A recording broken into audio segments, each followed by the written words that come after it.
Start some music going. Oh, that's bright. Why is that so bright?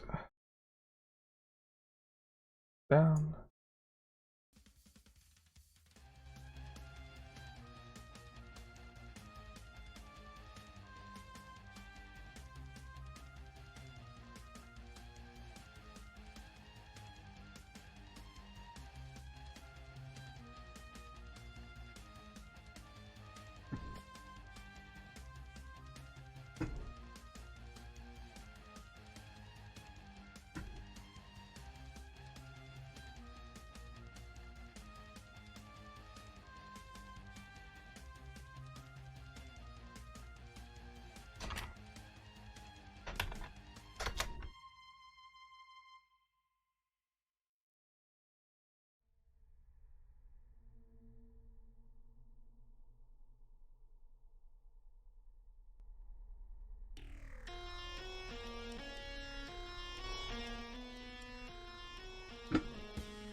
Hmm.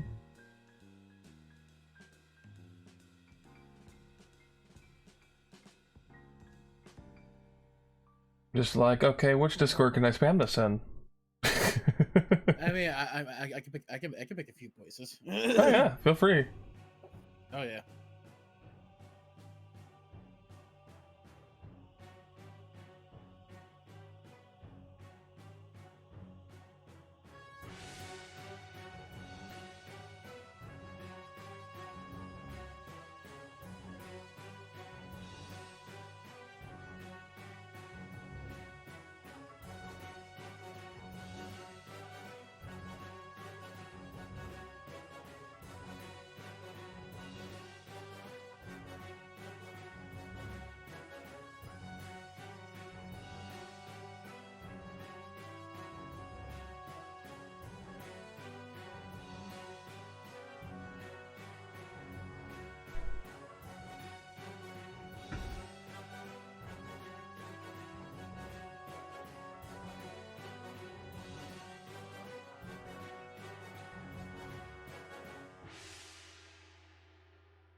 Da, da, da.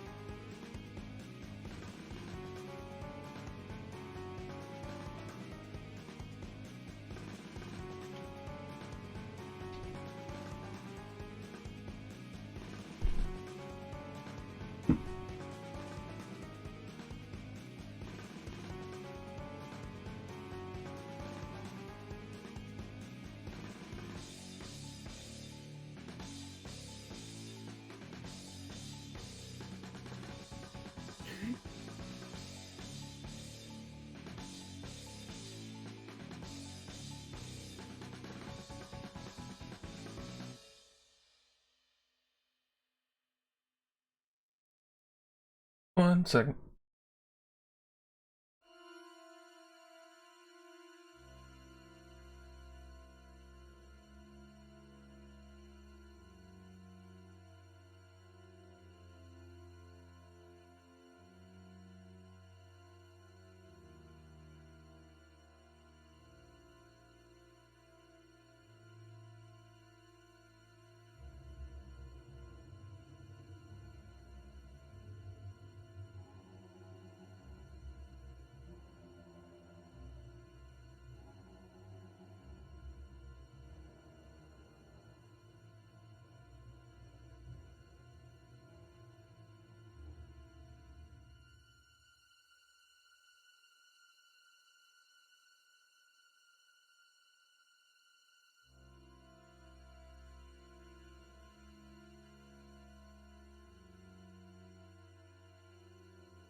I'm back.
Any word on Lucia? No, I called and texted her. I didn't get anything back. I hope she's all right. Yeah, so too.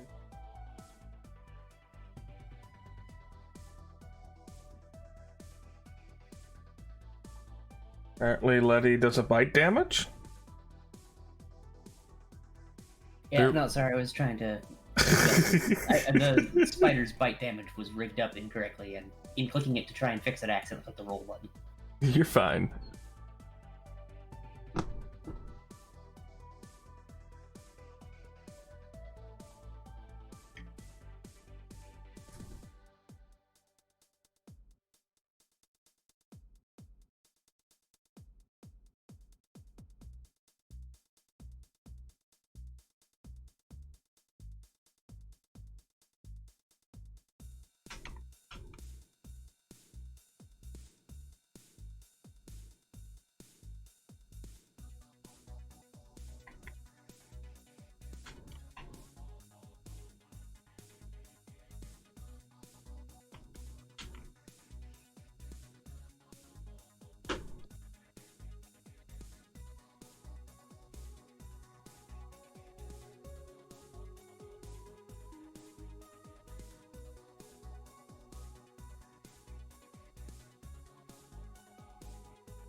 I guess we'll give Lucia 5 more minutes or so. Then if she doesn't show, we'll just go on without her. Alrighty. Sure.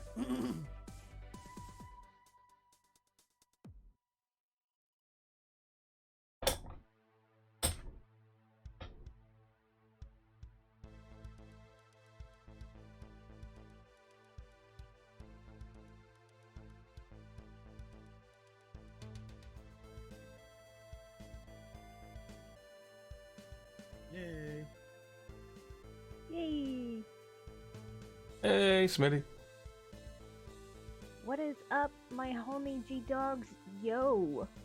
Spooky. Spooky noises. Oh no. Everything okay? Relatively scary. Should have never given you that tip.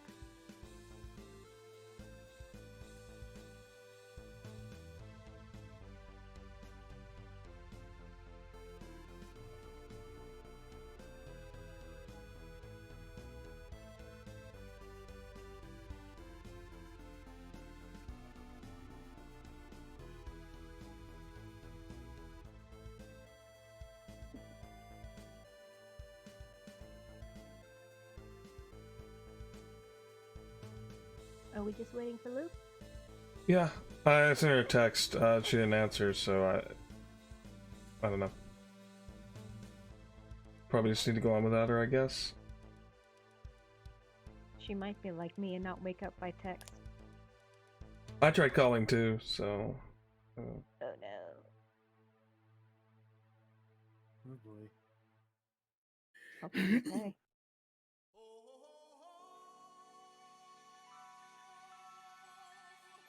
Oh, nope, that's gonna be copyright struck. I don't know why that played anyway. Alright, well, it's about 5 after, and if she shows up late, she shows up late. If she doesn't, then we'll just deal with it. It's fine. Anyway. Let's push this button. Where did I... There we go.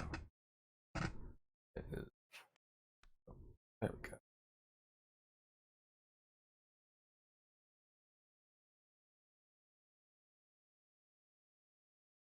That looks... Let's change. Sorry, I'm changing stuff on my DM screen because it looks weird. Instead of it doing... How dare you be organized? Right? Instead of it doing like a normal... This There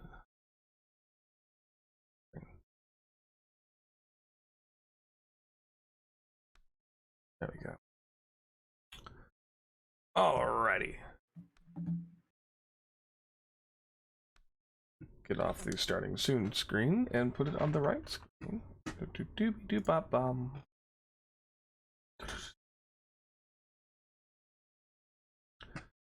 Alright, and welcome to another session of the Bahamut Royal Academy of Adventure. This is session 5 on March 7th, 2021. Yay! We're almost a quarter of the way through the year. What? Well, I guess this would be... Yeah. Since we're 12. Been a year Yeah. since we've been locked into our houses. No. Alrighty, so let's get into the scenario. Alright, so last time we left off, the party discovered that they were in the Shadowfell, and there was basically a road of flowers, white flowers with black stems. I believe we called them death lilies. I don't remember. It's been a month. Death daisies. Death daisies. Yeah. Dead seas. Dead seas. Anyway, we left the party after they had fought a rather ghastly encounter and had started to make their way towards a shadowy looking castle in the distance, as it was the only civilization that was visible, and maybe the only way to get back. So, I think it's the way. as we start the night, what next? This is basically like night 2 of like us camping. Yes, I believe you were a day into the 5-day journey. Yeah. Yeah. Set So, Set up for camp. Yeah, for our first night, we tried to sleep, and then we woke up to a bunch of monsters. yeah. And then we So I kept think, walking. yeah. So yeah. All right. Thank you. So, if everyone will go ahead and reset to have a full night's rest, do a long rest. Because trust me, you'll need it. I'm scared. I think everything's fine. Wait, why are you laughing like that? I don't know. Did you hear all the dice I just rolled? Because he knows that he creeps me out when he uses his creeper laugh. I'm not using the creeper laugh. That's the. Stop it! Anyway. And then the dangerous Oh no. D20. Why'd you run away? Come back. Alright, so. Alright, D20. I need one of you to roll a day. So. You awaken for your next day of journey, and Zaylor seems weirdly despondent. Like he's not all there today. More than usual? More than usual. Anyway, I need someone to roll a d10 for me as we start the day's journey. Oh, and for the audience, I did have them level up to level 6 over Yes. the break. We are 6 levels into our characters. Mm-hmm. Anyway, Ready, roll a 10. sorry, who rolled what? I'm sorry. Letty. Roll a Letty. 10. Roll a 10. Alrighty. Need to look at my list here. Okay, Letty, go ahead and roll a d6 for me. If you kill my best friend, I'm coming after you. I didn't see the result. Did it post yet? Here we go. Yeah, I clicked it's a game 2. log. The 2. Alright. Good to know. Good to know. He's taking notes. Or are you taking notes? He's making the list. Downtown. Nope, I didn't actually roll that. That was just dropping the die. I'm sorry. I know that's anxiety inducing. Okay. Alrighty. As you journey through today, the clouds seem to part. The Shadowfell seems somehow warmer than normal. If the whole environment weren't just this gray dystopian nightmare, you'd expect a vibrant shade of blue in the sky. Your spirits are lifted, and travel is unhindered. However, I would like...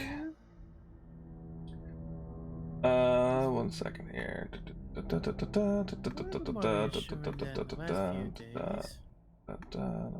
that one. This one. Of course, it's the literal last one I clicked. Alright.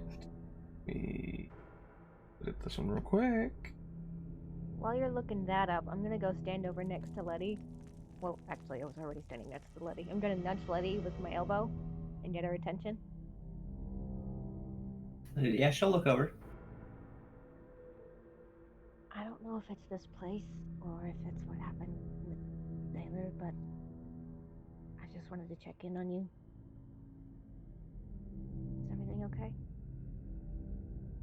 She's gonna like stare into the middle distance a little bit, and just like reflexively start petting Lycan more, and then just go, "Yeah, I'm fine." Convincing. Let me set my dice up. Dice, why are you being like Rolling this? deception. No, I'm just kidding. No. Alright, I'll hit your way, but just remember that I'm here if you ever need me. You hear Vintok fart. I'm kidding. All the movements and whatnot. He's totally not grog. I mean, what? Anyway. That's me putting my dice down. I'm not rolling yet. yet. Yeah.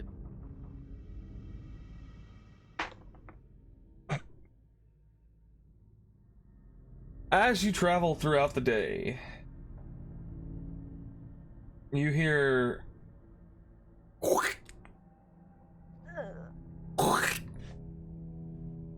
Is that something we stepped in or something out in the forest? it's not from the ground. Oh, hold on. I've got to prep something real quick because I forgot to earlier. It's not coming from the ground. In the distance, you see these gray-looking cubes accompanied by a humanoid figure. And the cubes, you just hear... They're slowly moving and just making that noise. Are they like approaching us? They don't seem to have noticed you. How far away are they? They're about 100 feet right now. Well, not 100 feet, I'm sorry, 100 yards. That's a lot different. Yeah, 100 yards is a little more different. Anyway, I'm gonna silently, not so silently panic and just start tapping people on their shoulders and just... We need to move. So you said it's how many cubes and a humanoid figure? About 3 to 4 cubes and a humanoid figure. Is this like gelatinous cubes? So like 10 feet by 10 feet, or just cubes? They're... Let's see, it says here...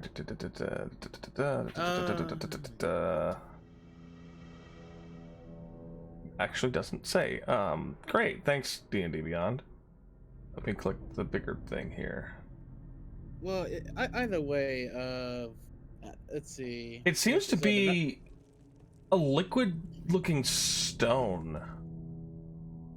I gotta, Colton gotta go through that. I don't think they're not approaching us. They're still there. And this place is not good, therefore they're not good. We need to hide.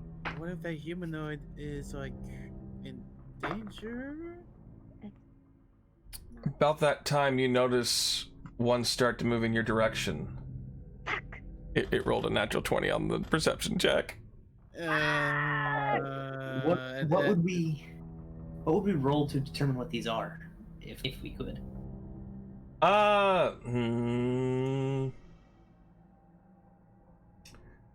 I guess give me a history check with... Yeah, this might have come up. And so, whoever is proficient in history, go ahead and give me a history check. I got proficiency in history. I'll give it a try. I am not proficient. So Hey, natural 20. Oh, nice. Hey! You notice that these are gray oozes. 4 of them. And the humanoid doesn't seem to be bothered by them. In fact, he seems to be leading them. Okay, And about that that's not time, the good. humanoid looks in your direction and notices your party. Well, I guess it's too late now for hiding. They're gray oozes. And that person may be waiting them. Are we sure it's a person? Well, they are standing on their legs, so I'm assuming yes. Right, I'm not gonna take any chances. Geddon's gonna have his shield ready. Okay. Colton will grab the. And with that, underside. I need you all to roll initiative as I set up the battlefield. Give me just a moment. Ooh! Yay, a 6. I got a 17. Get that natural 20 out of the way.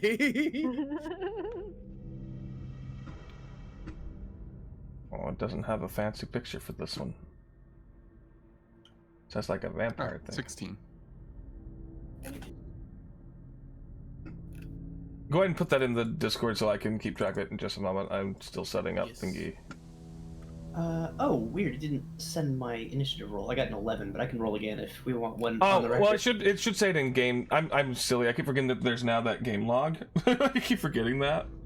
Yeah, there's a game. Yeah, I log can just now. look at it now. Okay. I have those auto roll initiative. Alright. I'm gonna go and put y'all's in. Bear with me just a moment. Okay. Why Oh, does I it see. minimize the game log every time I click into the initiative button? That's goofy. Because I it's see. so easy. So it marked my initiative roll as a custom roll, so it didn't actually add the +3. But yeah, That's weird. yeah, that is strange. Okay, so you have an Yours- 11? Okay. What's even more strange is that like on my PC, like whenever I roll the die on here, it's like it takes a very long time. But I roll on the app and it's like it rolls smoothly. Let me open up Ventox. You know what? Since I don't have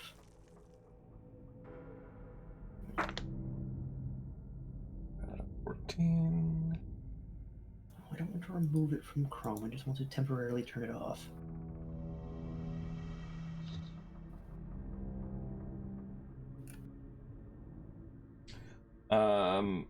Who wants to pilot Zaylor for now? Or do you want to just keep him out of combat?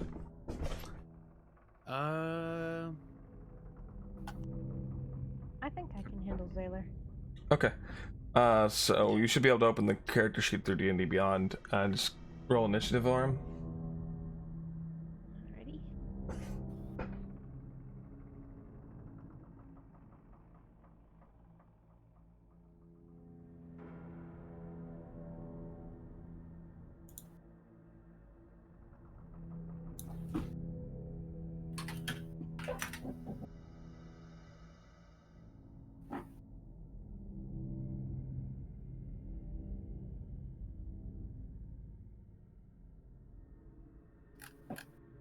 From here, are they approaching us from, like, which direction are they approaching us from? Give me just a moment and I'll show you the battle map. yeah, it's like he'll get the battle up here in a bit. Oh, I thought we were in camp, so that's why. Okay, gotcha. Yeah, no, we were, this was during the day. So if you guys Zaylor's will, level 5. yeah, Sorry. you're fine. I tried to hook her earlier, but things, anyway. These oozes are oozing. Yeah. Anyway, tell me where you'd like to be on the map. Oh, let me change the time of day as well. I would be like standing next to either like Zaywar or Buga. Okay, well, I don't know where they're at right now, so... Yeah, I mean that's what Colton would be doing, like because I know I know Vintok is like leading us. Yeah, if we place Vintok, we can probably orient ourselves relative to him. Yeah. Okay. I thought they were 100 yards away. Well, they moved closer. Or rather, the battlefield isn't as large as I We were wanted. just out in the open Okay, yeah. and we just saw them like oh maybe hide maybe not oh shit they noticed us. It was that Monty Python and the Holy Grail scene where it's like we saw them walking, we saw them walking, we saw them walking. Oh shit, they're here. Okay, so for now, where do y'all want to be? Probably be 2 spaces behind Vintok and maybe 1 to the left, and then like him to be 1 space to the left of that. Okay, I gotta move Vintok up there then. Okay, so you're saying right here? Yep, and then Lycan to the left of that. Alright. And then I was beside Letty. Okay. And Gedden, where are you at? I'll be near the front. Like here? All right. Sure. Okay. Where's Luca? I mean, Colton? I will be. I'll be like next to Buka. Like right here? Okay. And where are we putting Zaylor for right now? I would imagine he'd be a space behind us just because he's been so out of it lately. Okay. Yeah, That that way. makes sense.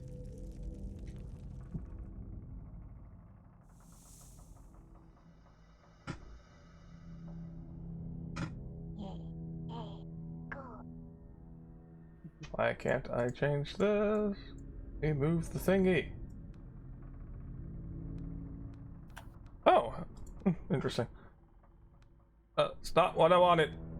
Thanks, game thing. There we go.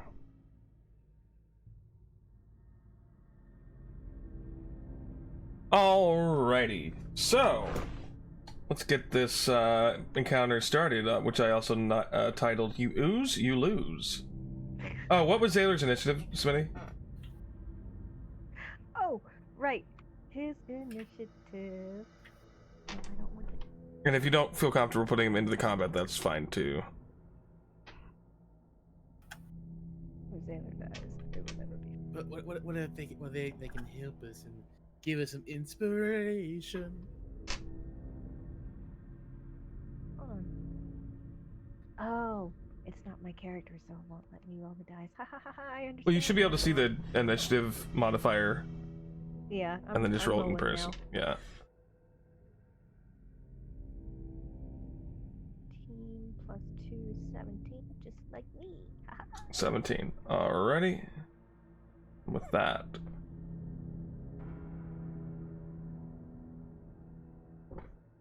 Let's see. Makes things easier. With that, it is the first Grey Ooze's turn. 5, 10, 15, 20. Let me look at one thing real quick.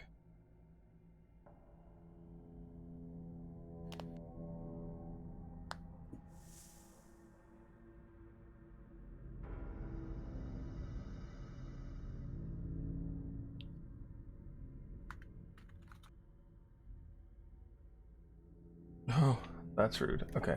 Anyway, so the Grey Ooze is going to make an attack against Vintok with its pseudopod.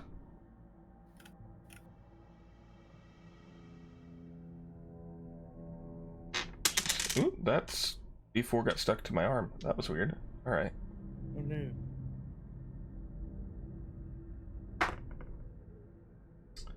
With a no, that's a dirty 20 to hit. All right, that definitely hits. All right, Vintok takes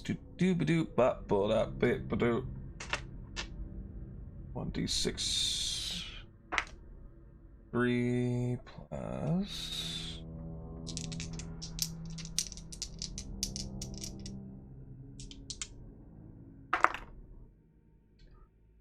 Damn. All right. 3 plus.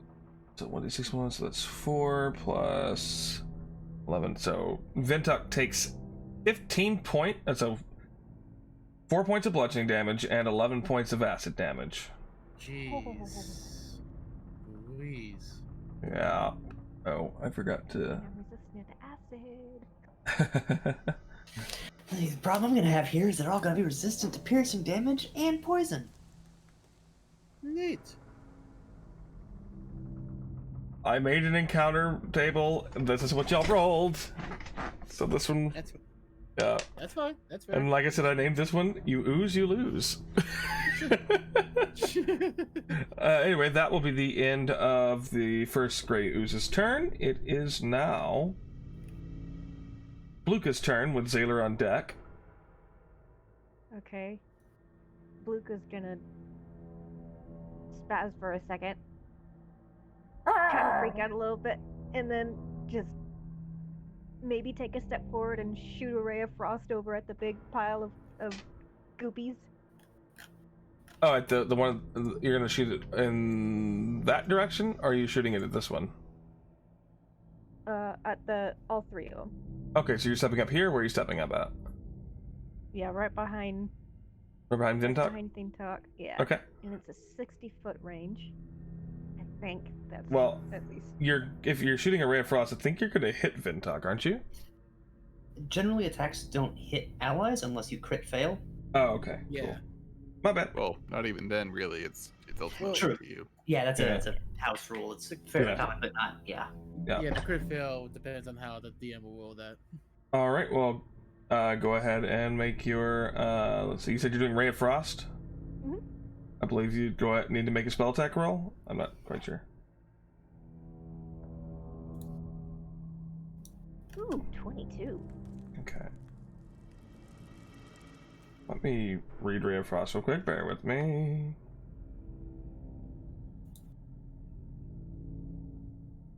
How do y'all like the atmospheric noises now?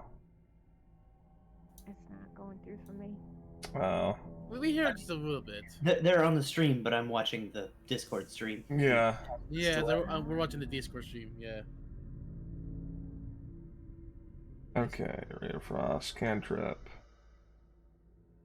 Okay, you can only. It's not a. Also, you're on your stream. You're still on the splash page. Am I? Oops. Let me move it into combat. That's a good thing. Yep. There we go. Yeah. Anyway, yeah, so your range is 60 feet on that. It's only one. It's not a area effect. It's just one cube that you hit. But That's fine. so which one are you targeting? The one in front of Vintok or the other three? One of the other three? Or are you attacking the I'm gonna Master go guy. for one of the other three. Okay. Which one? The first one in front of the double squish. Is that one? Yes. Okay. Hold that thought for just a second here. Mhm.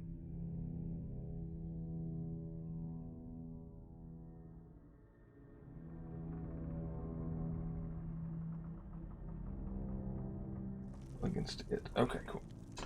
Alrighty. This one. That definitely hits. Go ahead and roll damage.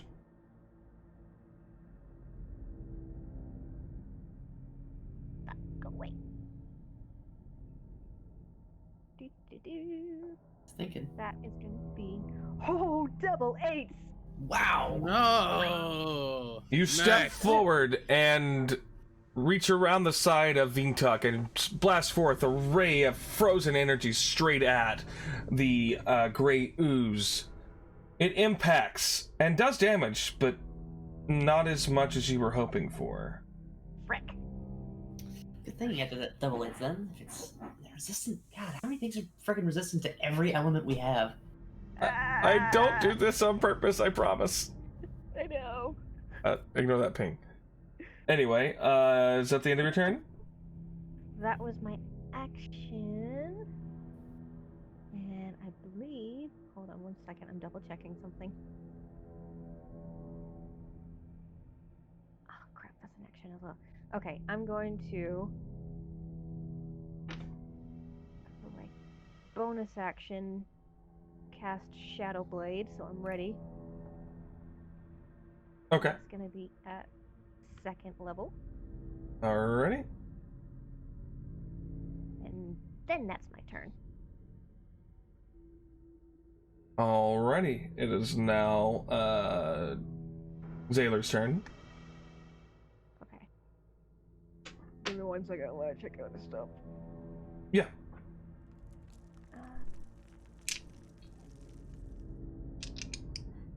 Well, even if they're not doing much damage, at least having that one slime slowed will be helpful. Maybe it won't quite reach us.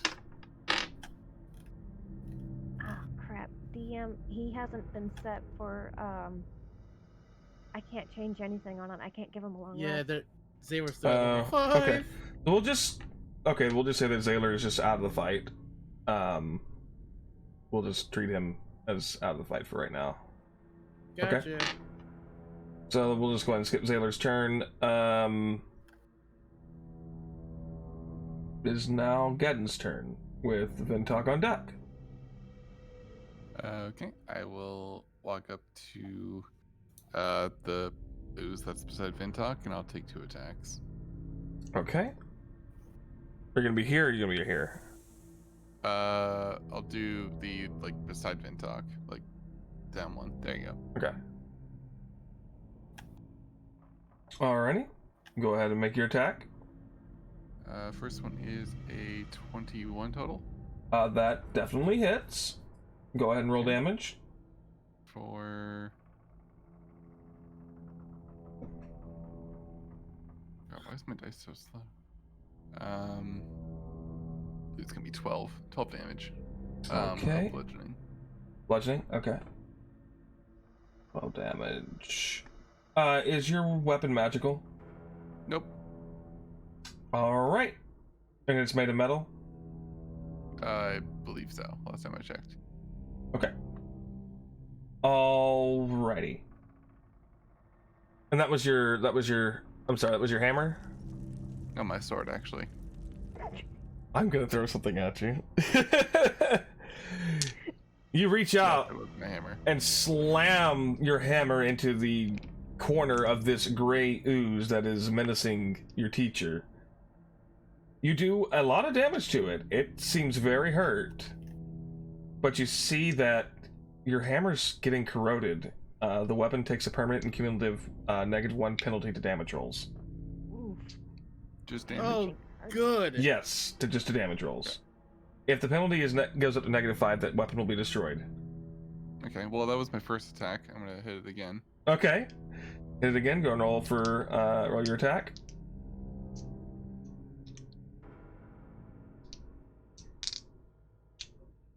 And that one is a 12. There you go. That hits. Go ahead and roll damage. Yay, but also not yay. Right. For 6 damage, and I'll attack on the -1. Okay, so it's 6 damage -1 or just 6? Sorry. 6 damage was so. I 6 damage is with the first -1, and now I'm gonna put it down another Okay. -1. So Okay. Yeah. You notice that the hammer seems to start disintegrating, and in your rage, you slam down on top of it one more time, dealing a significant amount of damage. The ooze seems to be barely holding together. It's kind of, instead of being a cuboid shape, it's kind of a rhombus, pyramidal kind of thing. At the end of your turn? yeah. Okay. It's the Illuminati. Yeah. Oh no.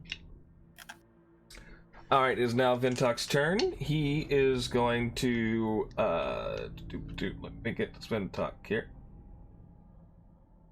He's gonna spend the bonus action to toss the dancing longsword in the air, and then use his attack action with using the vicious longsword. He's gonna the longsword does go ahead and attack, I believe, correct? Yes, attacks one creature of your choice. All right, so the sword is going to attack the dancing longsword. That is. That hits. Base damage. Well, I think it's HP. Yeah, the base damage of that weapon kills it. Do you see Vintok toss the sword in the air, speak a word, and that sword just strikes straight down, piercing it through? Oh yeah. And the cube is no moored. No more, not moored. Mordekaiser's here, oh no. No. 1 down, 4 to go. Whoop. Yep. Let me go ahead and remove that from the battlefield. Bloop. Vintok is going to use his movement. Which is derpy derp. I'm gonna move up here. You know what? Okay. Vintok's gonna go up here. Oh, excellent. Thank you. Thank you very And he's going to make an attack at the humanoid figure. One of his, 3 attack part of his action. Like, it's ridiculous. This man's. Just a question, just to be part of the rules. Would the other 3 get an attack of opportunity because we got near vicinity, or is that getting? He didn't leave their. He did Okay, not so it's leave. getting Yeah, out of vicinity. yeah. It's Okay. well, it's leaving their combat range. Provokes Yeah. that. Yeah. Cool.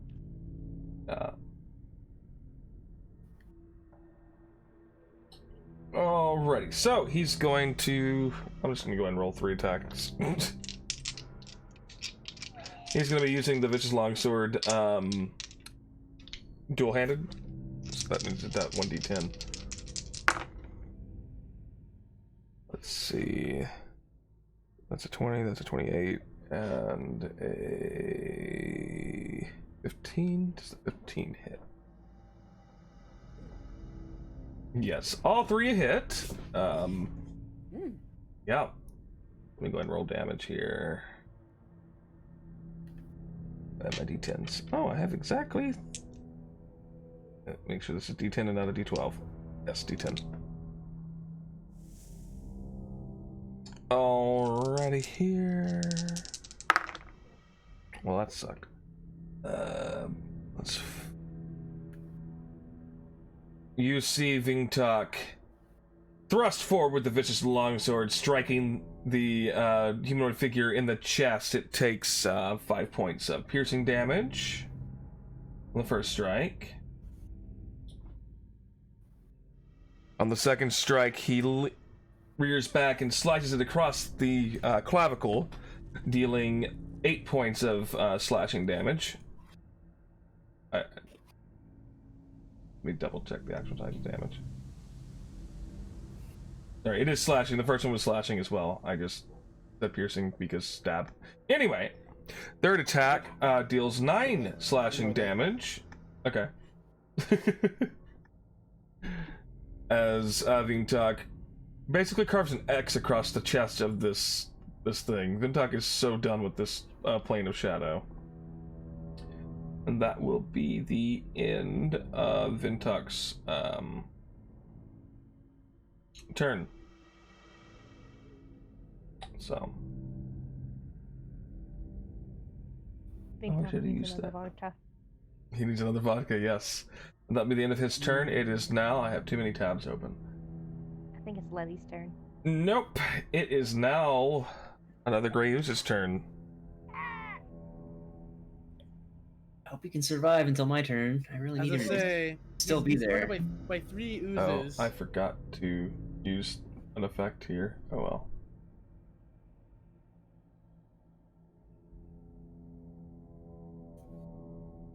Oh well. I forgot that it had that, and that's on me. Why is that? What is that square? Anyway, so the ooze that Bluka hit earlier is going to reach out with its pseudopod and make an attack against Vingtok. +3 to hit. Marquita dies and leaves us here all alone. Okay. That's it's like, oh no. You see the pseudopod reach out, make a wide swing, and Vingtok just kind of ducks underneath it, going, "Dang, you stretch. Dang, you do a stretch." And that's the end of its turn. Do you do yoga? And then this pseudopod, or this one is going to make an attack with its pseudopod. 15, does that hit me? The ooze slams into Vingtok with its pseudopod, but it seemingly does absolutely nothing. Just kind of bounces off. And that's the end of that one's turn. It is now Letty's turn. Colton's on deck. Okay. So Lycan is going to double move because I think that we're required to get up behind the humanoid figure. What's Lycan's movement? I believe it's 35. Let me double check. Be a little higher than that. Nope, it's 40 feet. So yeah, he'll still need to double move just because he's gonna 20, take the long way 25, around. 30, Yeah, 35, he's gonna 40, 10, 15. So you want to go like right off screen here? Yeah, directly above the humanoid figure, so that way he's flanking it with Vingtok. Well, we don't do flank bonuses, remember? I couldn't remember for sure, but actually I want him there anyway because now Okay. he's. I just wanted to make sure you were. Yeah, you're fine. Yeah, So that's I couldn't the end remember of for sure, but I'm Lycan's- like, that's still handy. Yeah. Basically. Yeah, that's the end of Lycan's movement. Yep, and then Letty is going to take aim and shoot the humanoid figure. Okay. First attack is a 24. Let's see here. Okay, before you do the roll, I need you to make a wisdom saving throw. 14. Okay,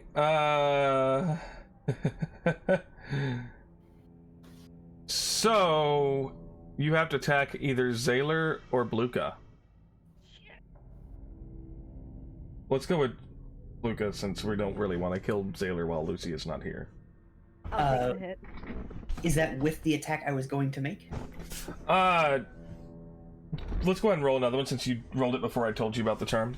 Well, but also I would be rolling a disadvantage because you're within 5 feet of me. Yeah, so go ahead and roll a disadvantage. Yeah, it's a 13. Hold on. I am 10, 11. Okay, well, I hit you then. Yep. Oh Not again. Oh. Cool, 10 damage. Okay. Oof. Does that affect my entire turn, or can I use my second attack per action to try and shoot him again? It's not your entire turn. Okay, so second shot is going to try and attack that guy. Do I need to make another wisdom saving throw, or Yes, only you the do. first one? Go ahead and make another wisdom saving throw for me. Cool, that also fails. Okay, you attack Bluka again. I'm pretty sure I can't miss. Yeah, no. You looked into this creature's eyes, and suddenly Bluka's form shifts and just turns into that creature. You freak out and attack at it. That's another 11 damage. Just imagine like an arrow sticking out of each shoulder. Would the attack not Again? be at disadvantage? Because you're It He was a rolled- disadvantage. he rolled a It was disadvantage. disadvantage. I have a +8 to hit. If her AC is 11, I basically can't miss. Yeah. Luca just turns around. Ah! I said we could talk. Yeah, I think Letty definitely has like a very clearly far away look in her eye, where it's like not fully focusing on you properly. So it's pretty clear that something is not right. No. He sees that after the fact because he's got 2 arrows in his shoulder. So that ends No. Letty's turn. It is now Colton's turn. Okay, so all right, so I'm now I just seen. Oh wait, you know what?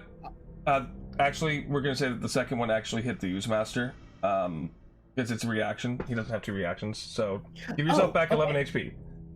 Yes. Thank Okay. God. So 11 damage on the hit itself. Yeah. But then also, in that case, I'm going to apply Favored Foe and Sneak Attack. It's because it's humanoid. Favored Foe is just whoever I select. I can do it 3 times. Okay. Only 1 damage from that, and only 1 damage from Sneak Attack. So 2 extra damage on top of the 11. 2 damage more? Okay. Yeah, minimum rolls on both of those, but whatever. It's extra damage. Yep. 2 more than before. Oh. Technically 13 more than before, considering it shot you originally. How much was that total damage? 13 total. 13? Okay, so the arrow impacts him, but doesn't seem to do as much damage as you were hoping. I've come to expect that from everything we fight at this point. All right.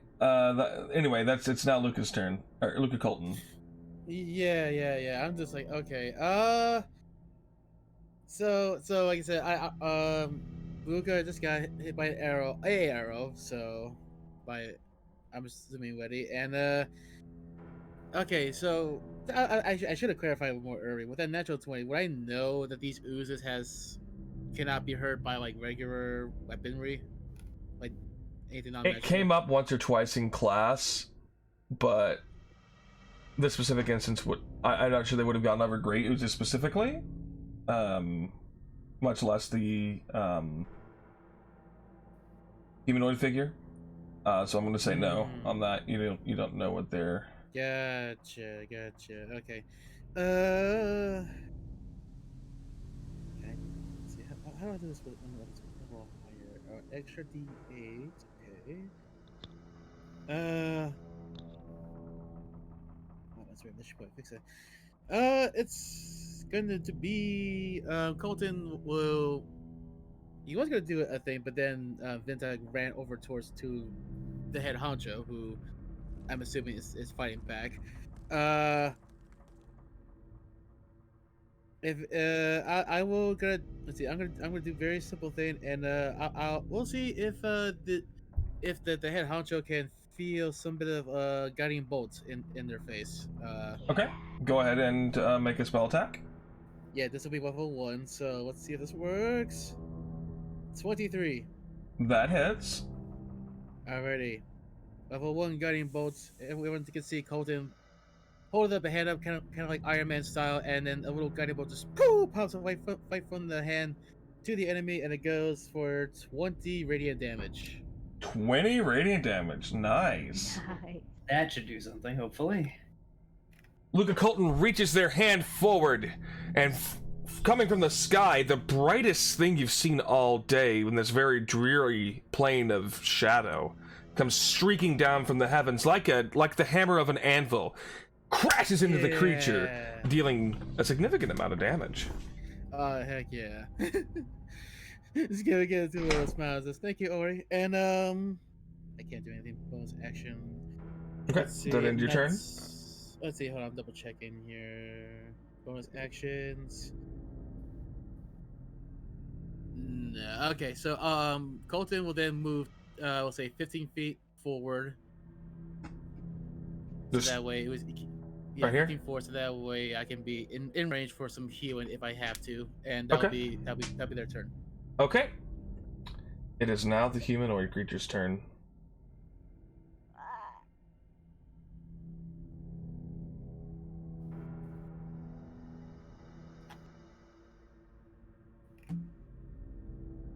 Let's see.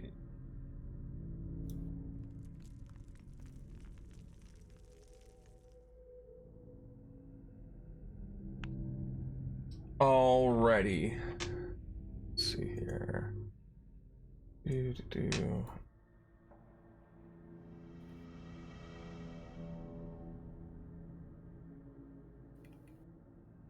The square.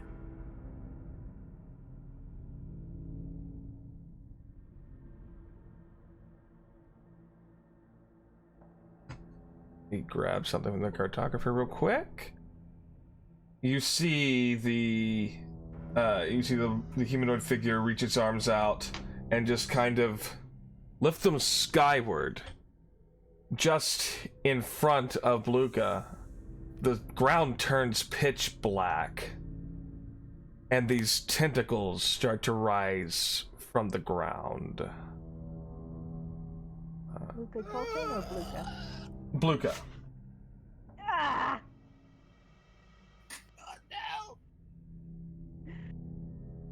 Damn you, Evard, and your black tentacles. I've seen enough hentai to know where this is going. Oh god. Yes. All right. Let me just get something that's fact no. Let's go with nope. Nope.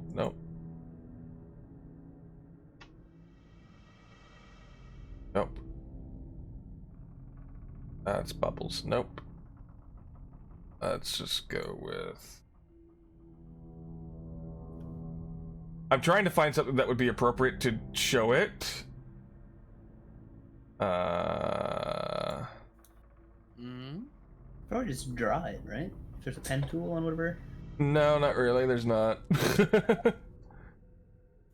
Let's just go with skeleton.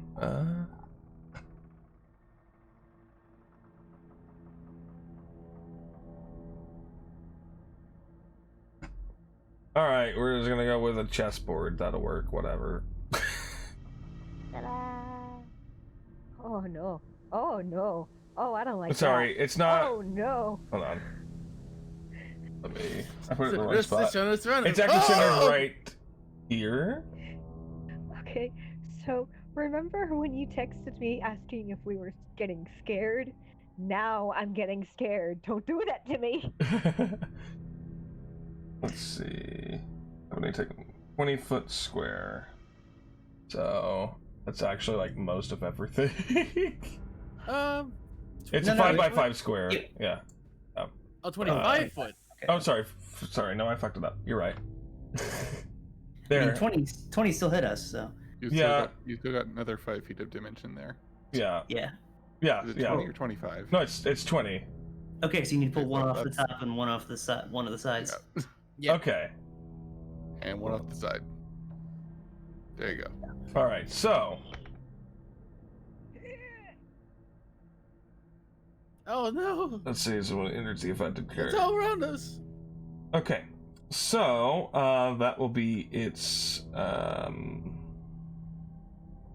that'll be its action for the turn, and that is the end of its turn. The next ooze is going to, and that's going to be this ooze here, is going to make a pseudopod attack against Vintok.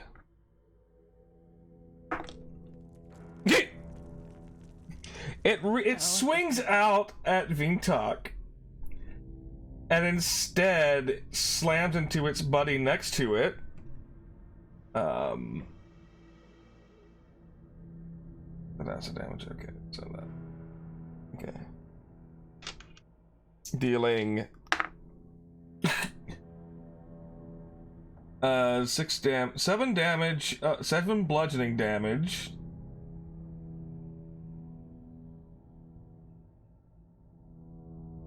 And 4 acid damage. Well, it was 8 damage halved, so 4.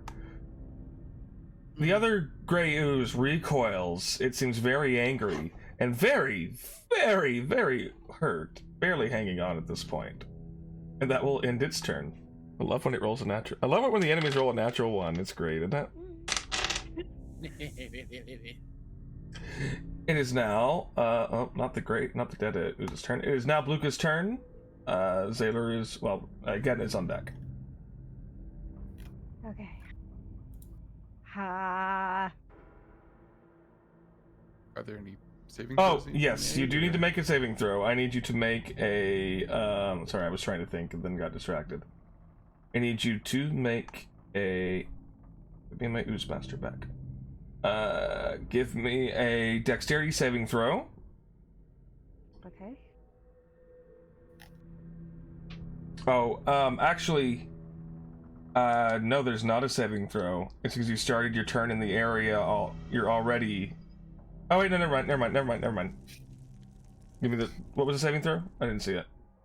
Dirty 20. Dirty 20. Okay. What was? Let's see here. Hopefully less than 20. Yeah, no, it's less than 20. I'll say there's 15. All right. Okay, so you save from that. Okay. So at the start of your turn, the tentacles reach out and try to touch Faith and try to restrain you to the ground, but you're able to just slip on by. They weren't expecting quite how fast you were. So Nope, go ahead and don't touch continue your turn. Are you moving? Or are you staying there? Oh, I'm getting out of there. Okay, where are you moving to? I'm gonna rush forward as much as I can.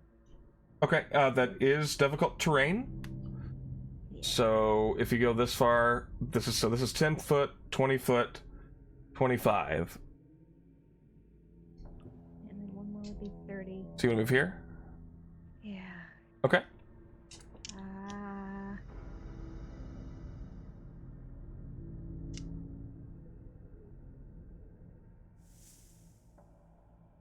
Bonus action dash.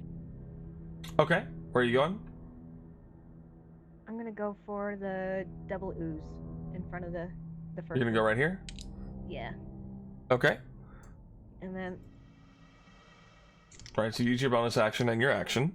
Oh, not your action. You use your bonus action. I can words. yeah. So that leaves me with my action. Yes. And I believe 20 feet of movement. I think so. Yeah.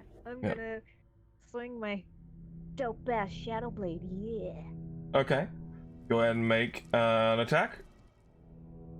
I guess this would That's be. damage. I don't know what damage.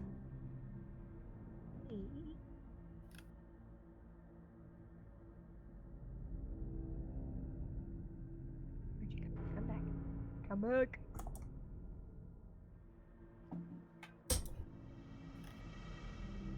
That's gonna be poop. A 5.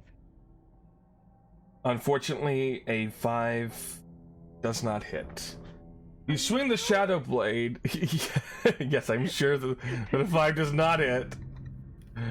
You swing forward with the shadow blade, and you just can't find purchase. There's something about this plane feels like it's messing with your shadow blade, and it just kind of melds into the air for a moment and doesn't make purchase. Okay. Can I use my sorcery point to try again? Or is that, do sorcery points require a bonus action? Well, I mean, it would be an attack action. I don't think you can get a second attack action with the sorcery point. Yeah. Alrighty then. Yeah, I think you have to have like quicken spell to cast as a bonus action, and you already used your bonus action. Yeah, and you. Yeah. Anyway. Is that end your turn? Yeah. Okay. Hold on, I'm reading. Yeah, I've got quicken spell. I believe Shadow Blade is already a bonus action to cast. It's I did it the number, beforehand. Yeah. Yeah. The number of attacks you can make with it is dependent on how many attacks you can make with the attack action. Yeah, what I'm saying is you wouldn't be able to use a quickening spell to give yourself a second attack action. So. Okie dokie. Alright, that's the end of your turn. Mm-hmm.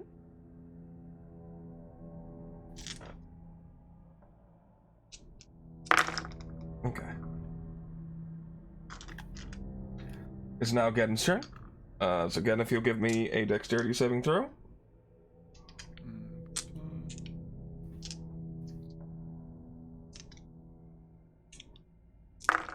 Oh, I guess that's a failure. 6.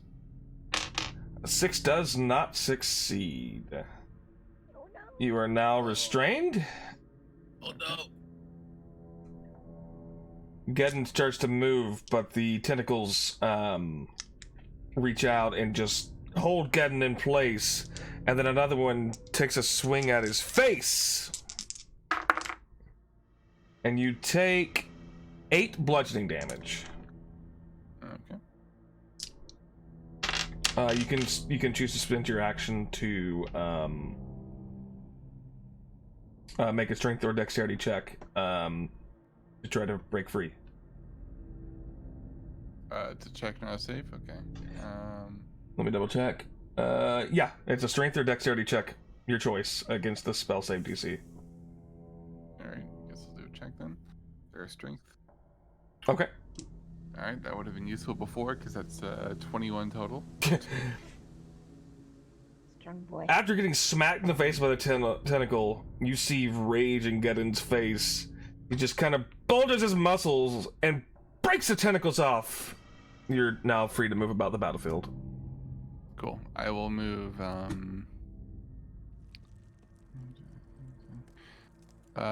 I'll move, yep, to the left 5, and then Alright, 5. 10, 15, keep going, 20, 25, 30. Stay there. You've already used my action, right? So Yes, you have a bonus action left.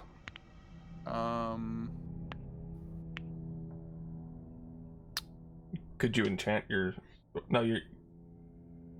Almost said sword.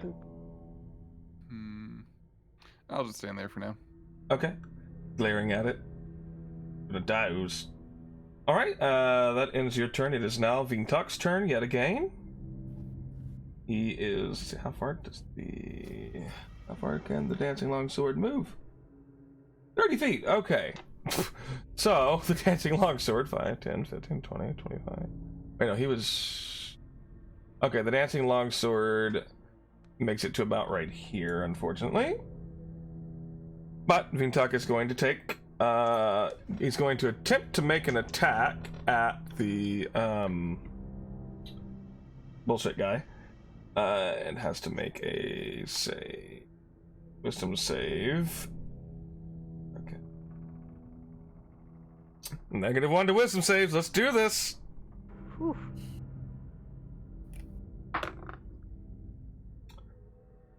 It's a 10, which fails. He is going, however, he is going to use Indomitable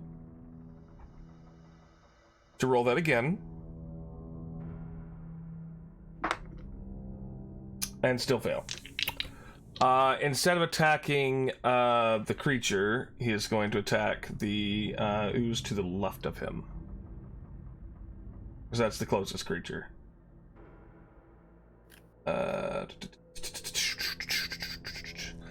It's only the first attack that has to go that way. Alright, that is going to be a 25 to hit. And then let's see, he's using the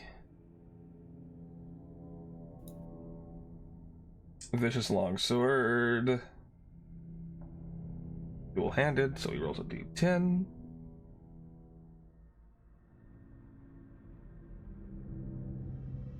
One d10 plus 4. Really? Okay. Wait, it takes 6 points of damage, so Vintox... You see Vintok go to strike at the humanoid, but instead turns and viciously stabs the gray ooze to his left, dealing 6 points of slashing damage. Now Vintok has 2 more attactions. I kind of like that, actually. Attactions. He makes 2 more attacks at the humanoid figure. Both of them hit. Thing has barely any AC. So he will do... Let's do... That's better. 10 and 11. The first strike, he slashes its arm, dealing 10 slashing damage. Get down to it. And with the second one, he slices at the other arm, dealing 11 points of slashing damage. Because thankfully, it hurts. Anyway. Let's see here. And that's going to be the end of Vintok's turn. There's now the Grey Ooze in front of Luca's turn. And it's annoyed about this Shadow Blade that tried to hit it. So it's going to turn to attack Luca. Nice. Now, and unfortunately, Luca's not within 5 feet of Vintok. I can't have him use Sentinel. However, I don't believe a 5 hits. Thank God. The ooze seems really confused, and it swings its pseudopod at you, only to just kind of punch the ground.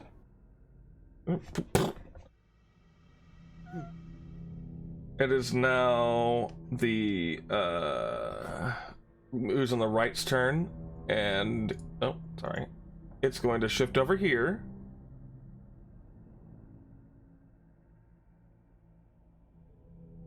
And it's going to make an attack against Bluka as well. However, I don't believe a 7 hits. Nope, I'm safe. Again, the ooze swings out with its pseudopod, but you're too fast for it. You dance out of the way, and it just catches air. Okay, it is now Letty's turn. Letty, I need you to make a dexterity saving throw, please. Alrighty, I have confidence in this. I'm good at these. Colton, you're on deck. That is an 18. You said a 19? 18. 18. Okay, you succeed. So the terrain is just difficult right now. Okay, well, I'm going to immediately move out of it, so... 5. Well, up and diagonally. I want to 5. end immediately down 10. and left of Geddon. Right here? Yeah, which I think is 30. Yep, that's 30. Perfect, that is my movement speed. Okay, so he's the closest one to me. That's great. I'm going to take another shot at Humanoid Man. Okay. So, wisdom saving throw. No, No? he doesn't have he doesn't have a reaction right now. He used it on Thank Vintok. Yeah. Alrighty. First shot, natural 20. All right. Go ahead and roll damage. Okay. I don't know why all your rolls say 7. custom. That's so weird. Yeah, it's probably because of the way it's filtering through beyond 20. But that is a 7 and an 8 for damage for that. And let me roll sneak attack and favored foe. Yeah, give me your total damage and I'll do the flavor. Okay, that is 22 total for that first shot. Okay. You all see as Letty, with a look in her eye, knocks back an arrow on her. Wow, I can words on her bow. Lets it loose. The arrow flies straight and impacts straight into its face, dealing. You said 22 damage. 22 damage. Dealing a significant amount of damage. All right, and now for the follow-up shot. That's going to be much less impressive, but Okay. no, in fact, it's actually going to miss because that was a 12. That still hits. Does it? Wow. Okay, Yeah. I had high expectations of this man's AZ. Okay, let me. It's roll a that. spell casting. Oof. Well, went from a crit on the first one to minimum damage. That's 4 additional damage from him. The second arrow flies and just nails it in the shoulder. It seems to kind of shrug it off. It still did full damage. I'm not saying that. However, you do notice that your first arrow kind of melted. Yeah, that's all right. I'm glad I'm raged and not actually hitting this thing. Lycan also attempted to bite, but he rolled a natural 1, so I think no matter how low this thing's AC is, that's not going to do it. Yeah, no. I think it's an auto. Lycan attempts to bite, but is oddly confused by the clothes that it's wearing. He has his flowy robes. He's It's like, fighting what's in these robes? Oh, there's a random mass there. Alright, well that is all I've got. Okay. Okay, at the end of your turn, you can use a legendary action to... I'm kidding. It doesn't have it doesn't have legendary actions. Alright, it's Colton's turn. Colton, I need you to make a dexterity. Yep.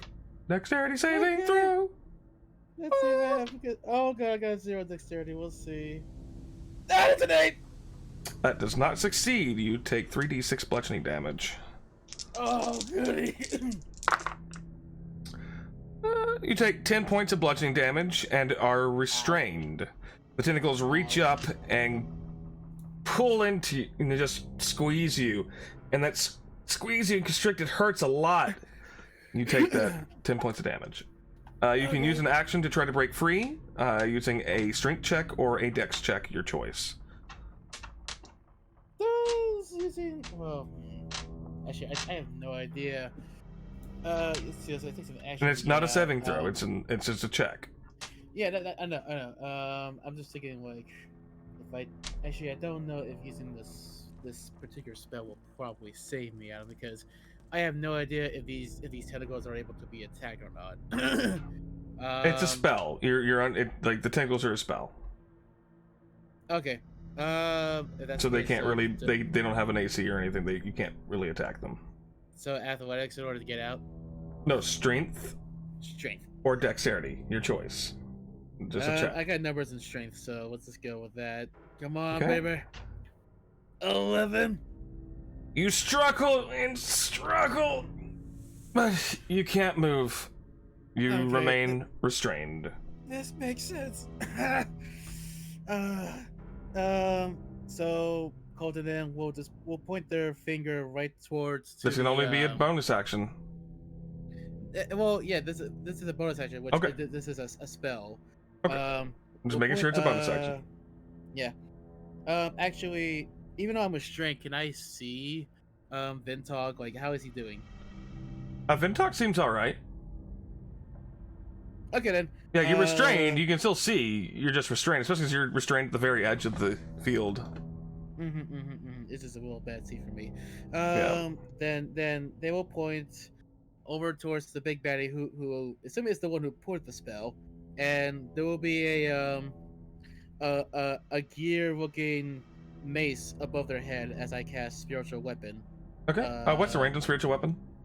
60 feet. Okay, cool. You're well within range. Yeah. So this will be level 2. And then yeah, upon automatic activation, it will give a swing at him. Okay, go ahead and roll the attack on that. Meager 10. I mean, that still hits. Oh, Wow. It's a spellcaster. 4 radiant damage. No, 4 force damage. 4 force damage. Okay. Yeah, it's based on force, not radiance. Yes. You see you see that gear mace slam into the creature. Bonk. Creature seems annoyed. Yeah, I'm annoyed too over here. And that'll be called in turn. Okay. It is now the creature's turn.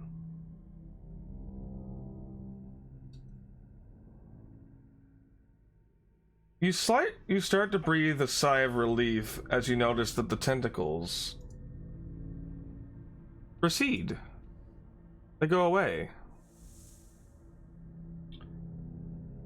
However, The concentration's being shifted to something else, yes. yeah, it dropped the spell. Let's go with, where is it?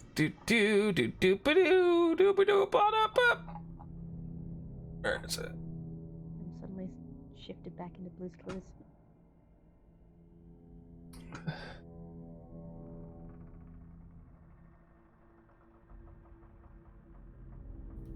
So let's see. Or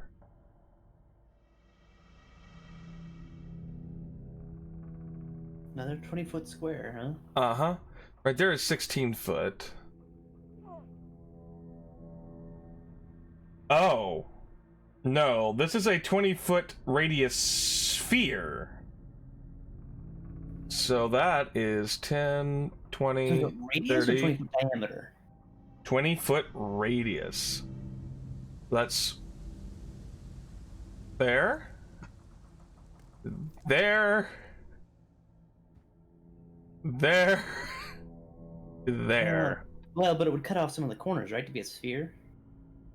Yes. Well, it's 20 as a sphere, so I guess if you take the center of the square, is that 5, 10, 15, 20. Yeah, we'll take off the corners here. Hold on. Well, I can't edit it that way, but we'll just say that the 3 outside ones are not there on each side. Sure. Yeah. Doesn't affect us anyway, but it's good. Yeah. It does hit its own people, though. Oh no. Well, you see, you notice that while the tentacles faded, in their place, a sphere of yellow-green fog starts to fill the area. Oh boy.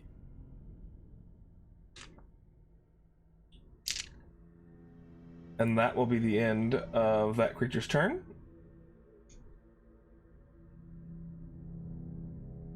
It is now the Grey Ooze's turn. The one that's to the left of Fiendtalk. No, the one that's below Fiendtalk. I'm smart.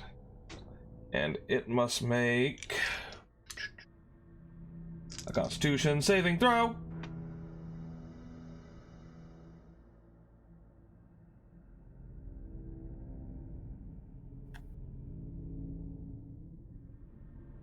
Uh,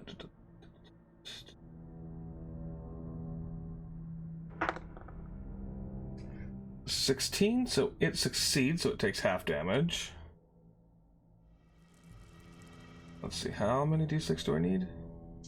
5. No, that's d8.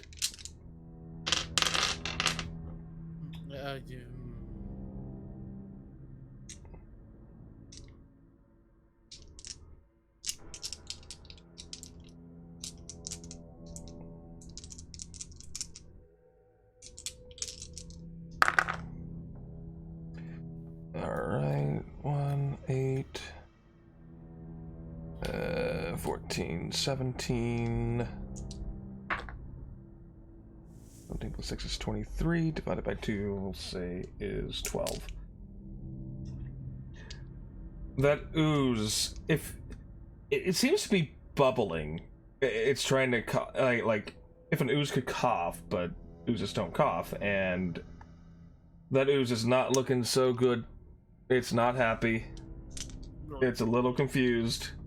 But it's going to attack Bluka anyway. Okay.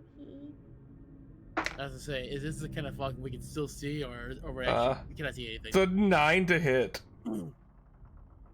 11.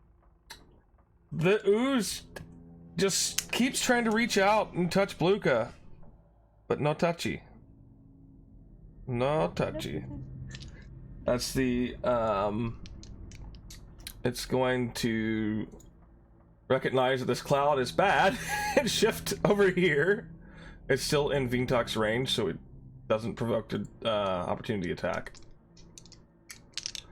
And that's going to end its turn. It is now Bluka's turn, so give me a Constitution saving throw. Okay. You have +3 to that, by the way. Oh, good. Natural 20. Okay, so you take with half a plus damage. 5 con and +3, so 28. And I'm also resistant to acid. Cool, this is poison damage. That's the difference. Okay. Yep. 9 plus 8 is 17. 18 plus 5 is 23. 23 point. Oh wait, no, I had to roll one more dice. So 23 plus 20. So 24. Halved because you succeeded. You take 12 points of poison damage. Oof. Okay.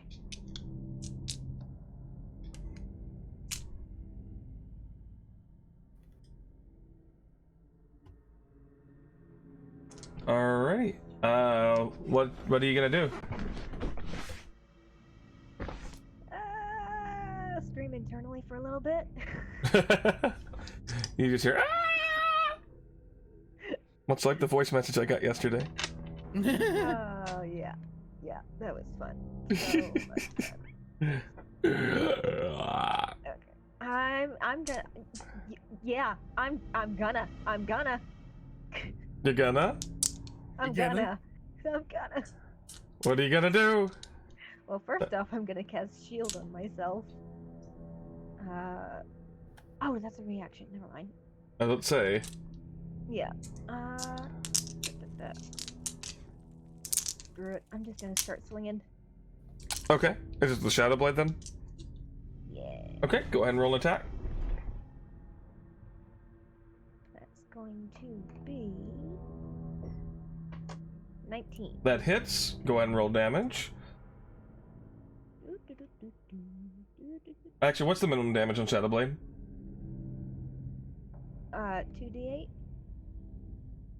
Is it 2d8 plus anything or just 2d8? Double check. It deals 2d8 psychic damage on a hit. Okay. So go ahead and roll damage. Okay. You see Bluka swing forward. For 4 points of damage. Okay. You see Bluka swing down the Shadow Blade, and the ooze just kind of seems to meld into the Shadow Blade, dispersing. Yay! Like, it's dead. Like, gone. Like, you murdered it. I thought you meant my sword dispersed. So... No, like, I'd say, like, it just kind of melted into your sword because it died. Oh, that would have been bad. A little bit.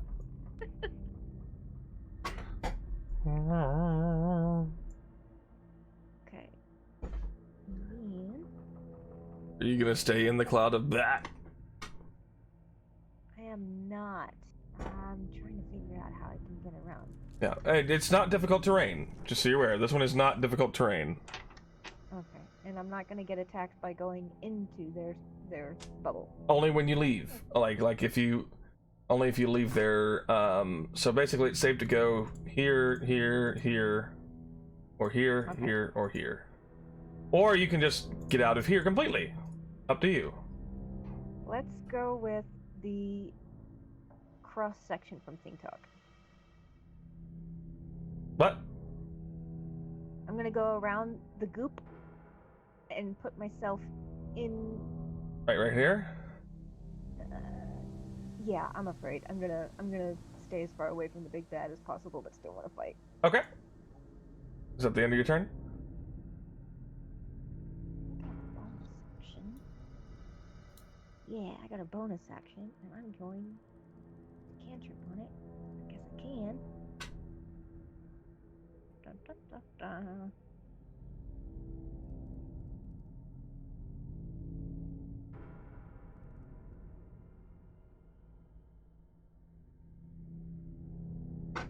Let's do Ray of Frost. Okay. Against which, against the big guy or the, ooze? Which one are you attacking? Let's do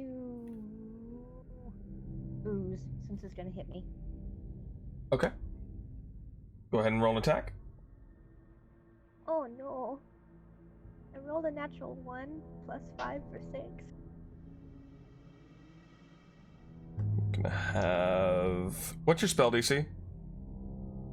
It is 13. You release the Ray of Frost, and you kind of just for a second as it releases, and you realize that your arm isn't pointed at the ooze by mistake. It's pointed straight at Vintok, Oh, who ducks out of the way easily. I made him roll against your spell DC, and he rolled a 13 before modifiers, and he's a fighter, so. okay. Anyway, so you miss. Shake my head and I look at my hand and Okay, that's my turn. that's your turn. Okay. Is now Geddon's turn. Go ahead and give me a Constitution saving throw. Okay.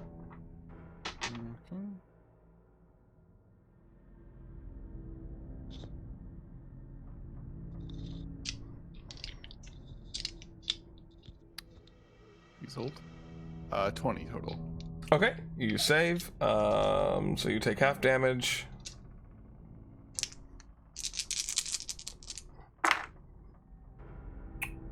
All right, 3 7s and a 6. Cool. So that's 7, 14, 21, 27, and then one more. 31 halved. You take. So 15. So yeah, you take 15 points of poison damage as the poison makes its way into your lungs. Not as badly as it could be. You were able to cover your mouth a little bit. Okay. I can see in this area, correct? It's not like obscured? Let me look, double check.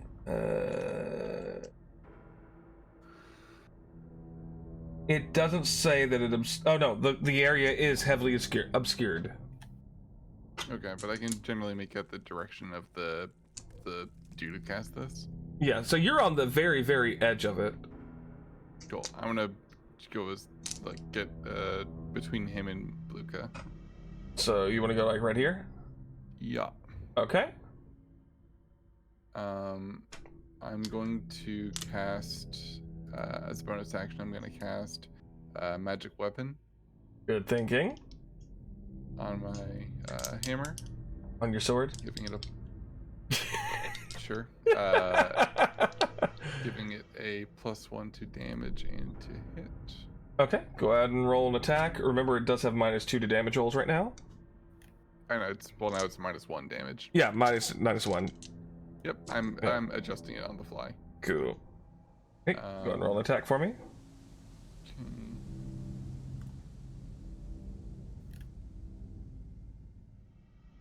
Oh, that was almost a 20. 15. 15 to hit. That will hit. Go ahead and roll damage. Okay. That is...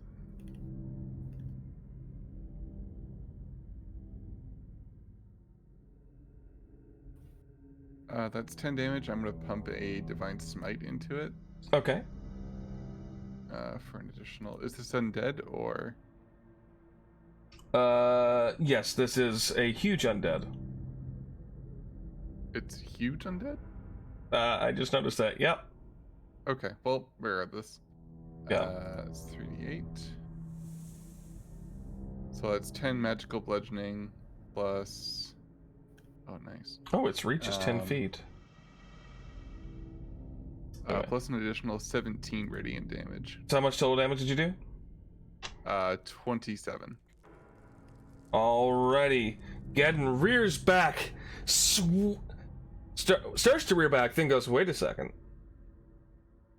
Runs his hand along the hammer's shaft?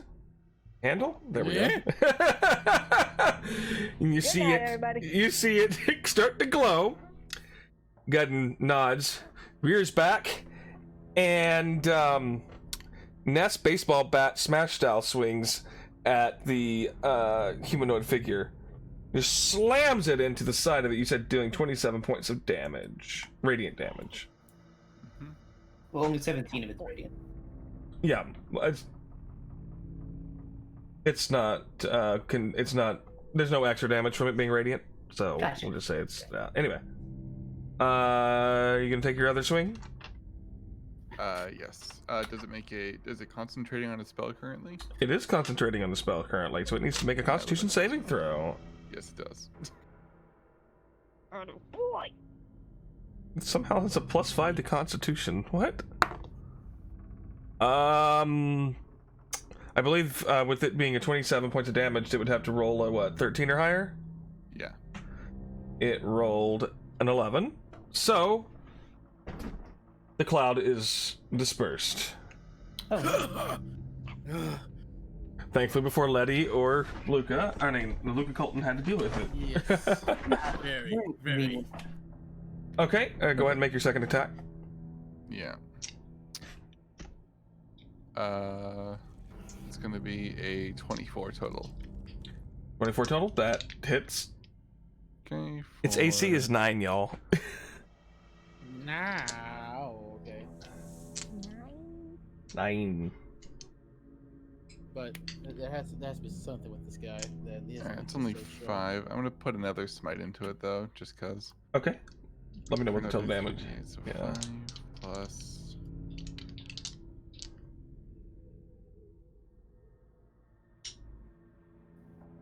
That's a much worse roll. So 15 damage total. Okay. You see Geddon rear back again, and this time completely follows through the attack. And even though it's not a sword, the hammer manages to bisect this humanoid figure, and it lays prone on the ground, gurgling and dissolving. All that's left are bones.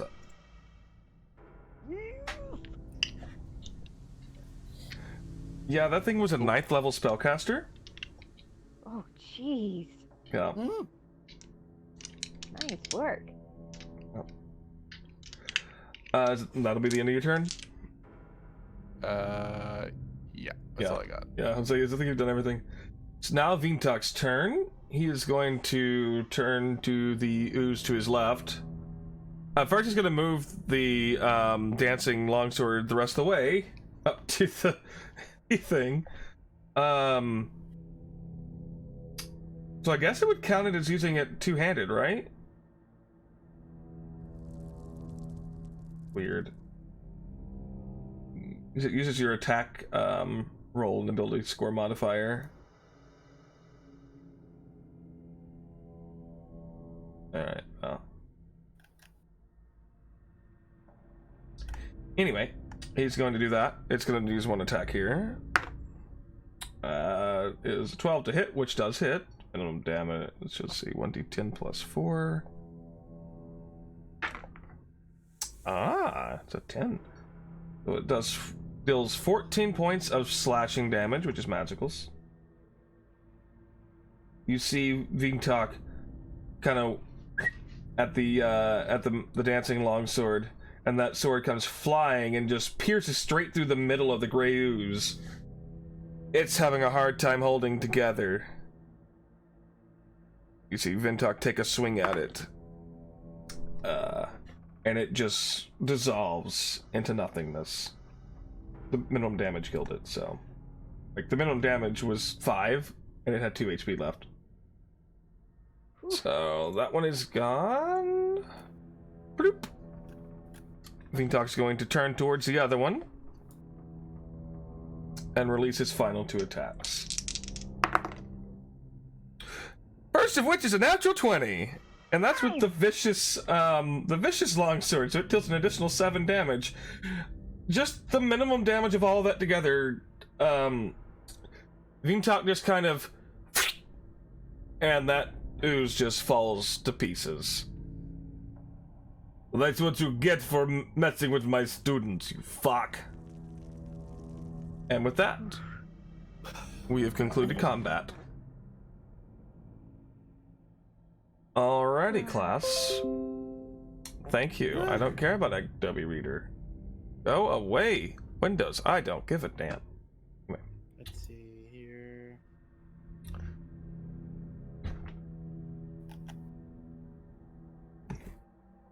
Congratulations, you defeated... You ooze, you lose. Aha! Wait until you see the dragons. Kidding. Maybe. Sure you are. Anyway. Alrighty. So, are y'all gonna take a short rest? You can continue on your journey for the rest of the evening. I mean, you've made a day's travel, so, you are now. So I wait to What take a time would it be about now? I'd say you've got about a quarter of a day left if you're traveling.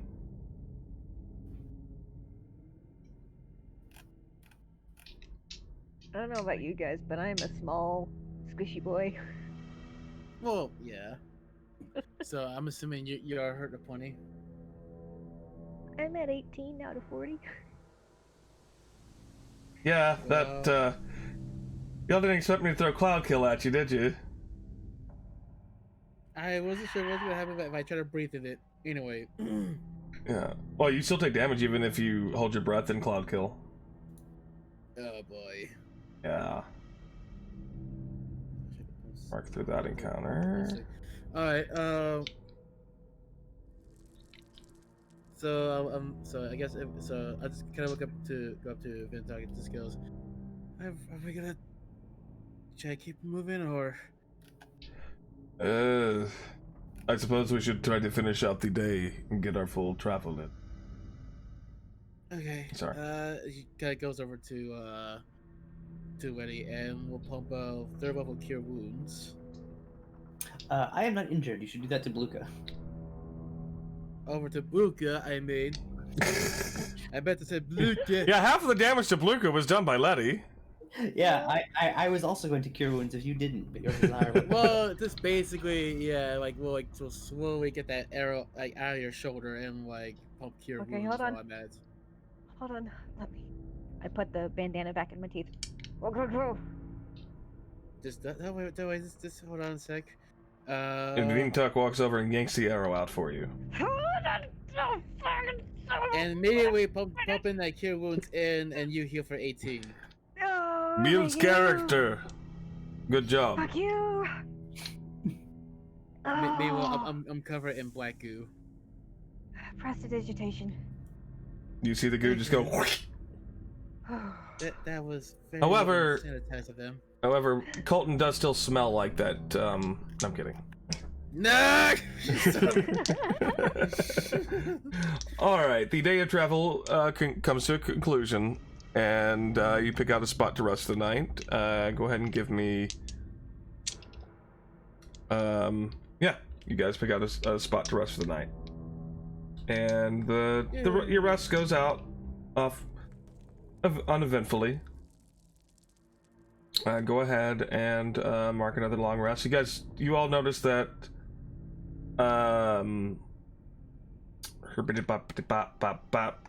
Zaylor is still following, despondent, just doesn't seem to be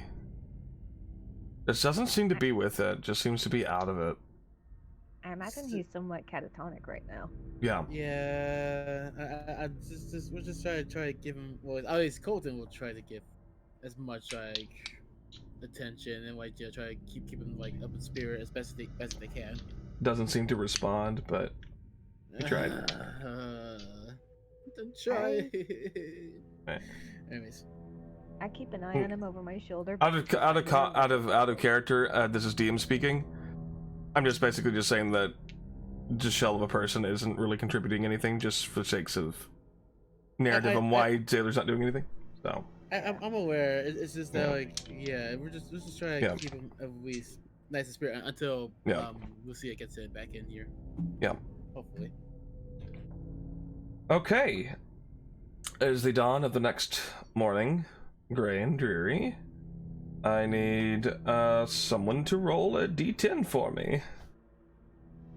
I clearly can't be trusted to do it, so. I was like, wait a minute, who did it last time? I'll do it. Okay. Alright, we've got 9. 9.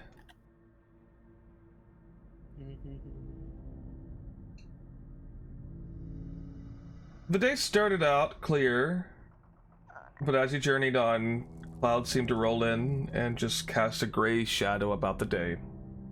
Doesn't seem to hamper your progress, though, and you're one day closer to your destination, so you guys are now 3 days out to the castle.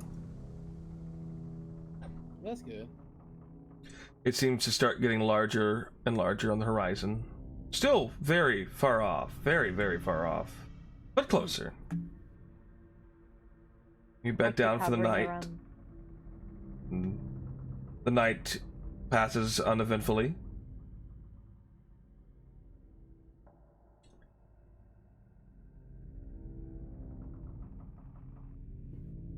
The next day dawns. I need someone to roll a d10 for me. How anxiety-filling can I make rolling a d10, huh? I mean, this might be in the number. We'll see. There you go.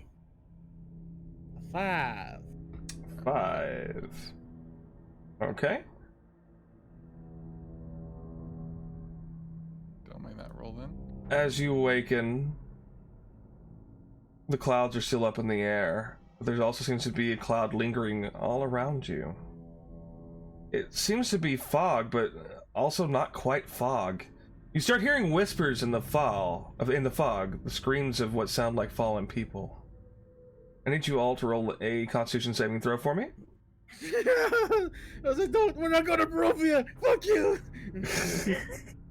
Roll initiative, Oh, no kidding. Oh, no. Are we assuming people are within 10 feet of me here, or? Yes, we'll say that this is... Okay, so +3 to your whatever your roll is. Oh, thank A God. +3? Yeah, That- although I don't that think won't that's- help me if I roll a 1. I was gonna say, that's not gonna help me, because that total, all that total is an 8. Alright, is it everybody safe? Oh, I need to roll Ving Talks.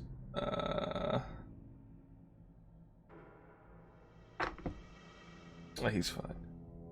Alright.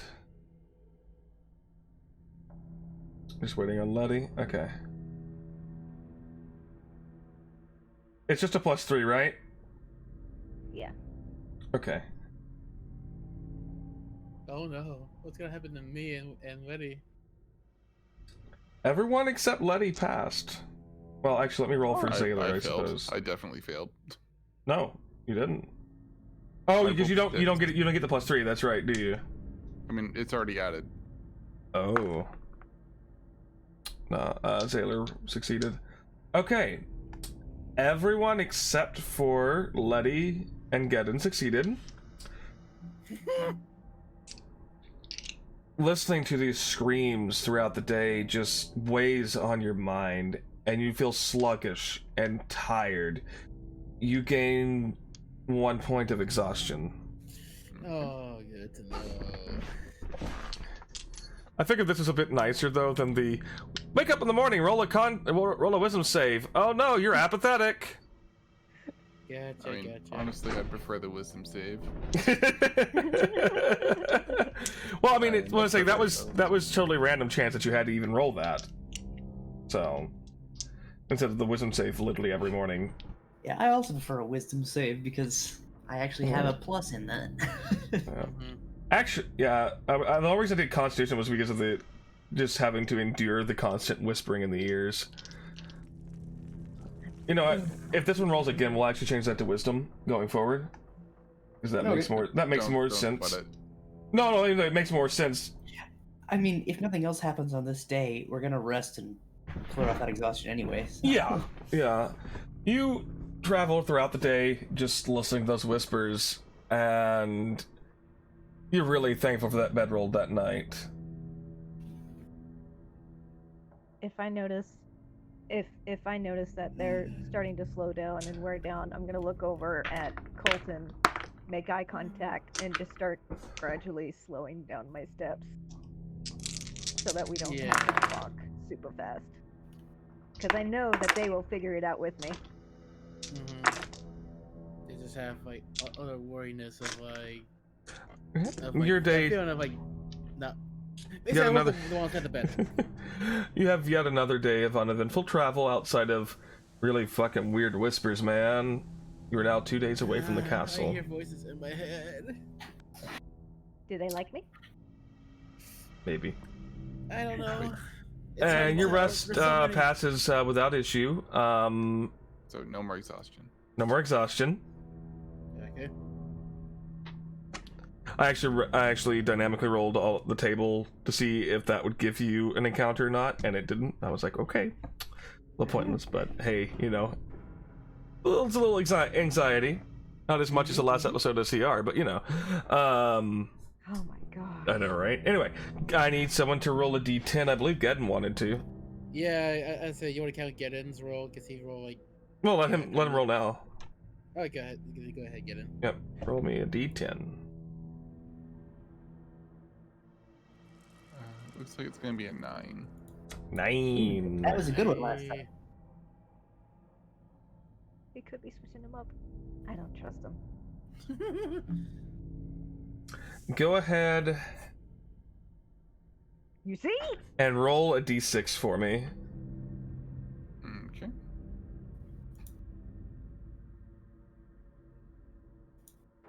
The cubes are now 5 times bigger. 3. 3? Okay. Let me roll something else here. Okay. The rest of your day continues uneventfully. It's the whisper fog seems to disperse and the clouds stay in the sky. It's just a gray day. And your progress doesn't seem to be hampered.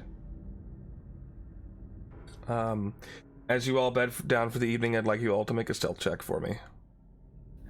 See, that is something I can actually do. Stealth check. Yeah, Veemtalk has disadvantage on those. Oh, Same. No. Because he keeps on dropping Likewise. his damn vodka bottles. Ching, ching, ching, ding, ding, ding, ding. Well, That was a 15. 6. Which is pretty good. A lot of fails. Okay. Let me look at this one.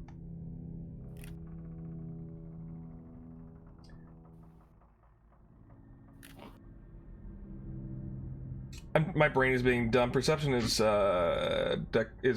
intelligence check or wisdom. Is what? All right. Wisdom. Wisdom. Okay. It's a 2 from Gedden. Okay. Yeah, that's the same effect too, eh? Man, I should have used guidance on you guys. It's hard to do that. You can only use guidance on one person at a time, anyway. Yeah, you only Yeah. got one person. It's a new cantrip. I'm getting used to it. Do me a favor and place yourselves on the hold on, let me move this. Into a whole nother one. Let me zoom in better. Just to our usual camp setup.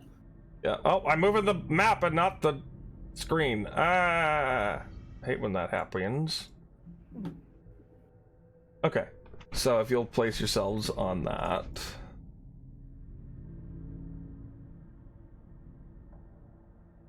I would actually, since I'm scared, I would actually start doing night watches with somebody. I'd probably do it with either Think Talk or Gedden, so I'd be somewhere close to either one of those two.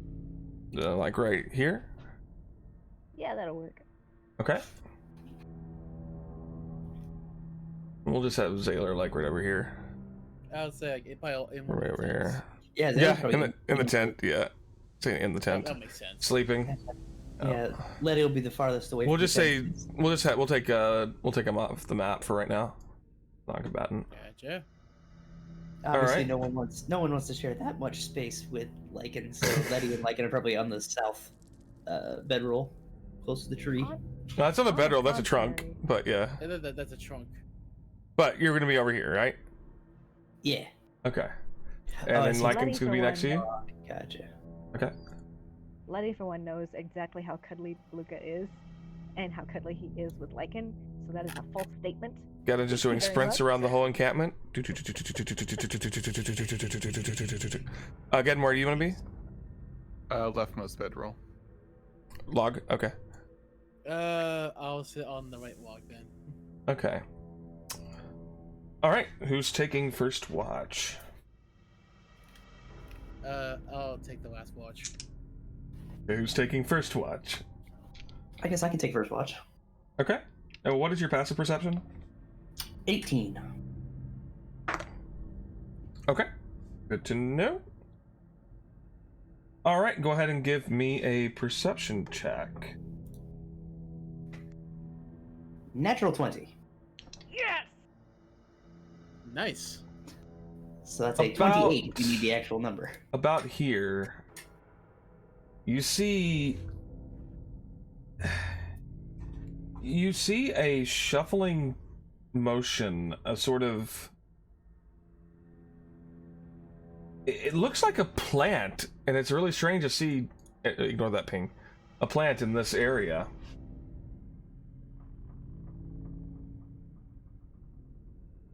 So I need you all to roll Well, do we initiative. know about it first? Well, Excuse me. Letty knows about it, so, but I still want initiative rolls here. Okay. Oh, hold on, I have to restart this. Oh, nice. It's always more on the totem pole.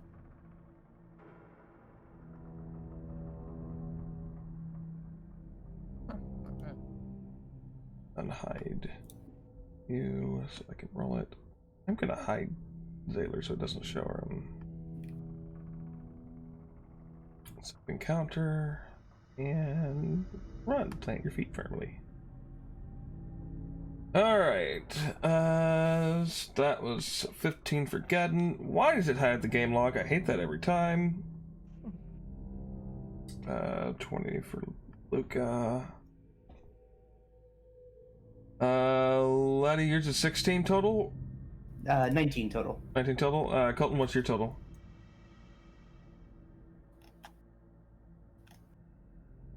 Luca, Colton.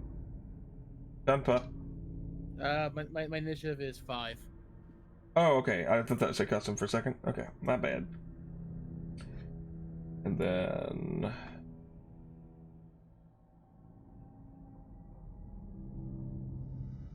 But I would say that Letty is... That natural 20, you notice it before anything starts, so you're able to get the alarm out. So you are all awake. You're prone, but you're awake. Yes. Let me roll Vintox. I think he has a +2 to initiative, right? Yeah, he has a +2. Ew, 18. Nifty. Well, 35 for initiative. Kidding. Yep. Oh wow. It rolled. Anyway. Oh, you know what? I must not have. Let me go back into this because I don't think it rolled the initiative one there. Yeah. Bear with me, sorry. There we go. It didn't take the initiative that it rolled for the plant, so I have to re-put these in. Hmm. Okay, I'm gonna click game log up here so I can just see it on the main screen and then put it on the laptop, and then I don't have to keep going back and forth. View campaign, game log. 20, 19, 5, I'm gonna 18. mute myself for a minute because I gotta get a snack in. Alright. Crunch, crunch, crunch, crunch, crunch. Well, maybe don't mute yourself just yet because you're first in initiative order. Oh, poop. I just stuck Yep. a cracker in my mouth. Alright, well, you are prone. What are you doing? Hold on a sec. Crunch, crunch, crunch, crunch, crunch. Horrible timing. Okay. I'm gonna look over at Letty, and can I follow her ally and see if I can see the thing? That landed a lot. That was a lot longer than I thought it was. Anyway, So yes, big- you can see it on the map. So you do see. Oh, I guess I need to actually put it on the map. Oopsies. Yeah. Let me do that real quick.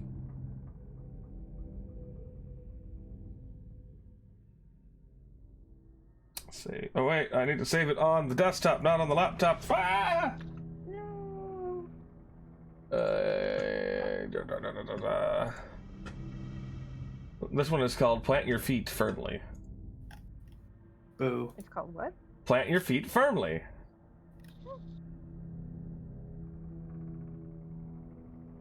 Give him a jazz.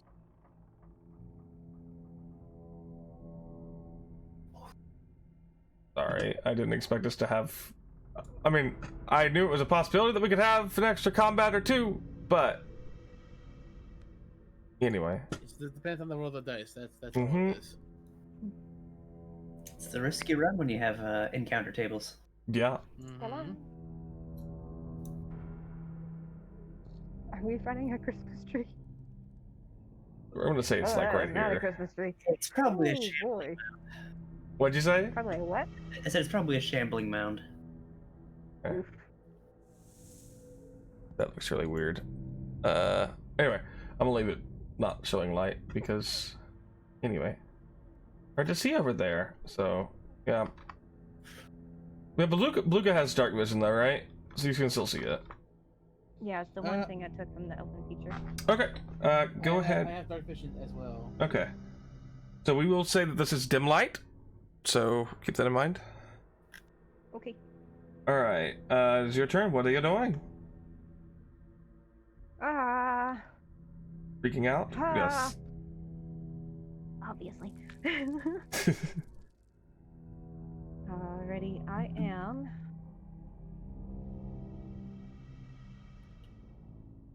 No, I need to roll something for the plant real quick. Whew. All right. I'm gonna put this number over here so I don't forget it. Alrighty. I'm gonna. Oh, I need to put it on the screen. There we go. All right, what are you doing? I'm gonna cast magic missile. Magic missile. While prone, you're just shooting it out of your hands from prone. I love it. Yeah. Okay. All right, so you shoot the magic missiles. I believe they just automatically hit. So go and roll damage. What level did you cast it at? 3rd level. 3rd level. Okay. And I'm just gonna get up on my knees and go, nope.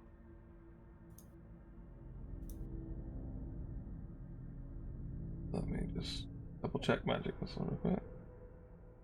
Hold on. Aren't you supposed to? I'm supposed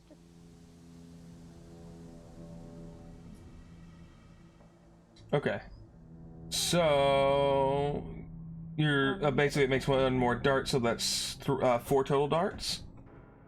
No, I'm sorry, 5 darts. 3rd level.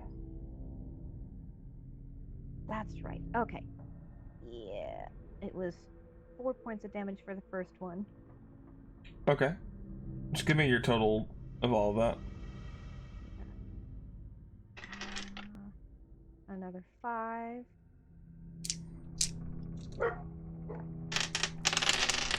And another 5. So 4, 5, 5. One more. You have 4. You have 5 darts total. Sorry. It's 3rd level. Yeah, because you did it at 3rd level. It's when you cast a spell using a spell slot of 2nd or higher, The spell creates one more dart for each slot above the first. Sweet. So that's Add 5 another total. 3. Okay, that was 4, 5, 5, 3. And then 2. 19 damage? Dang. 5, 9. Yeah, 14 plus 7 plus 3. Yeah, 14 plus 5. 19 points of damage. You, those of you who are groggily wakened to see Bluka up on his knees just send these magic missiles flying forth from his hand straight into this flower that seems to have corpses near it. Oh. It's very confusing. Yeah. Would any of us know that? What it is from our studies? No. Anyway, so that was 19 points of damage. They land. Choo, choo, choo, choo, choo. Bear with me.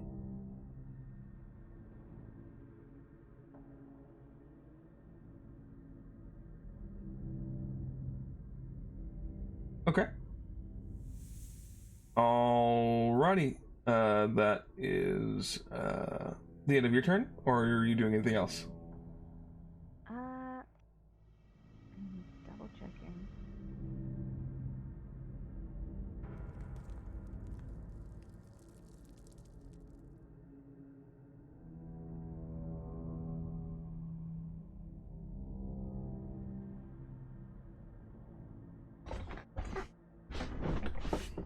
Alright, bonus action, Ray of Frost, 60 feet. Ray of Frost. Okay. Mhm. Go ahead and roll the spell attack. Well, that's a. I'm sorry. Is that a bonus action? It's Oh, it's a not cantrip. It's a with cantrip. sorcery points. Yeah. Yeah, you get to spend a sorcerer's point to do that. I thought it was cooking as well as forecast. Am I wrong? Let's see. Ray of Frost is a cantrip. And it takes one action, so you'll have to use a quickening spell to use it. You have to spend one sorcery point to do it as a. Okay. Yeah. Well, I rolled an 8. Oh, actually, you have to spend 2 to change the casting time to 1 bonus action for the casting. Okay.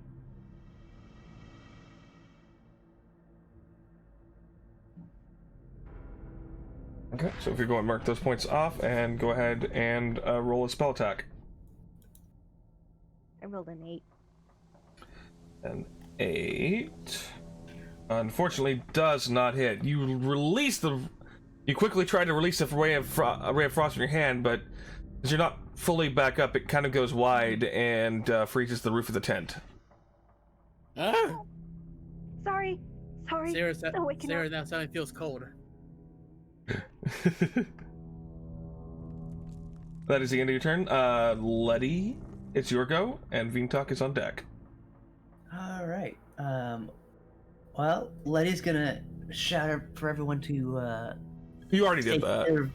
No. Shout to stay clear of the thing for a bit and cast Spike Growth. Spike growth? Okay. So in a 20-foot sphere, basically starting in the square above Geddon and going to the top left square of where there's ground painted. Okay. That area is now difficult terrain, and when a creature moves into or within the area, it takes 2d4 piercing damage for every 5 feet it travels.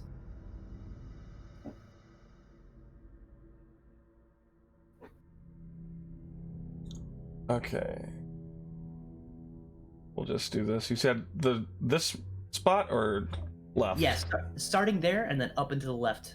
Okay. Until It says a 20 20 foot square? hang on. Okay. Oh, it is actually, it's the same as your thing. It's 20-foot radius. I don't know why they measure in radius. That's not something you can actually do, but it would be going off the map, so we can't actually show that anyway. So Okay. We'll just go with the that part, for the now. part that matters is here. Okay.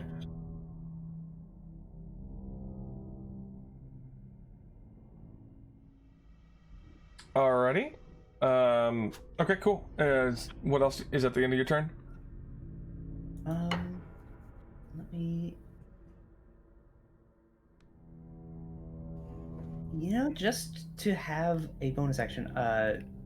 No, wait, can't cast 2 spells in a turn. Then yes, that is all I've got. I'm not even gonna move. Just gonna stay here for now. Are you staying laying down, or did you get up? Well, I was on watch, so I'm. Oh, that's right. You were already up. Okay. Yeah. Okay. Is Lycan staying put then? Yeah. Okay. I'm not gonna let him go run into the stabby plants. That'd be bad. Stabby plants. All right. That is the end of your turn. Vintok sees your thing, and he's gonna move over here. He's going to go, well, I guess I can't go stab it, but my sword can. He's gonna. So proud of himself. So he's gonna toss the sword in the air, and it's gonna fly. It can fly up to 30 feet, so it's gonna go right up to the plant and make an attack.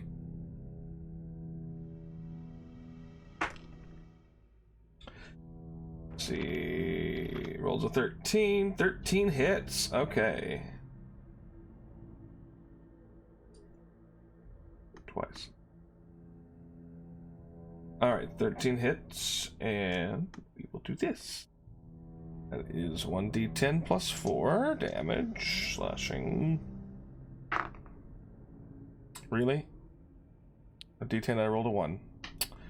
Alright, so the dancing sword deals 5 points of slashing damage to the creature. You see it kind of from the impact of it. Duck really can't do anything else, so he's going to prepare the attack. He's gonna hold the attack action. So if it comes into his range, he's going to shish kebab it.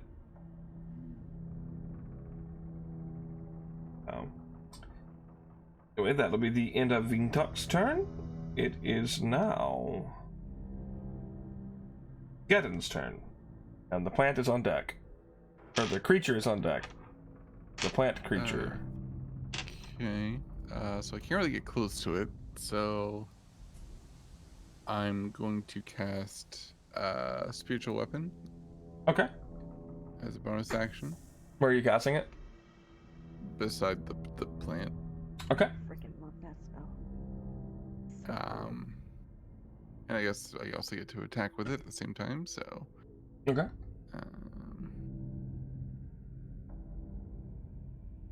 Okay, that is a 16. Okay. That hits. Go ahead and roll damage. Okay. Ooh, nice. 11 force damage. Okay. 11 points of force damage. Okay, and then I'm gonna get my javelins and throw 2 javelins at it. Okay. You see the what shape did you say the spiritual weapon was in? It would be another warhammer, slightly Okay. more ornate than mine, especially considering the corrosion, but Yeah. a warhammer. You see the warhammer materialize out of thin air and slam into the creature, dealing force damage, the amount that we said before, because I'm smart. Okay, and javelin.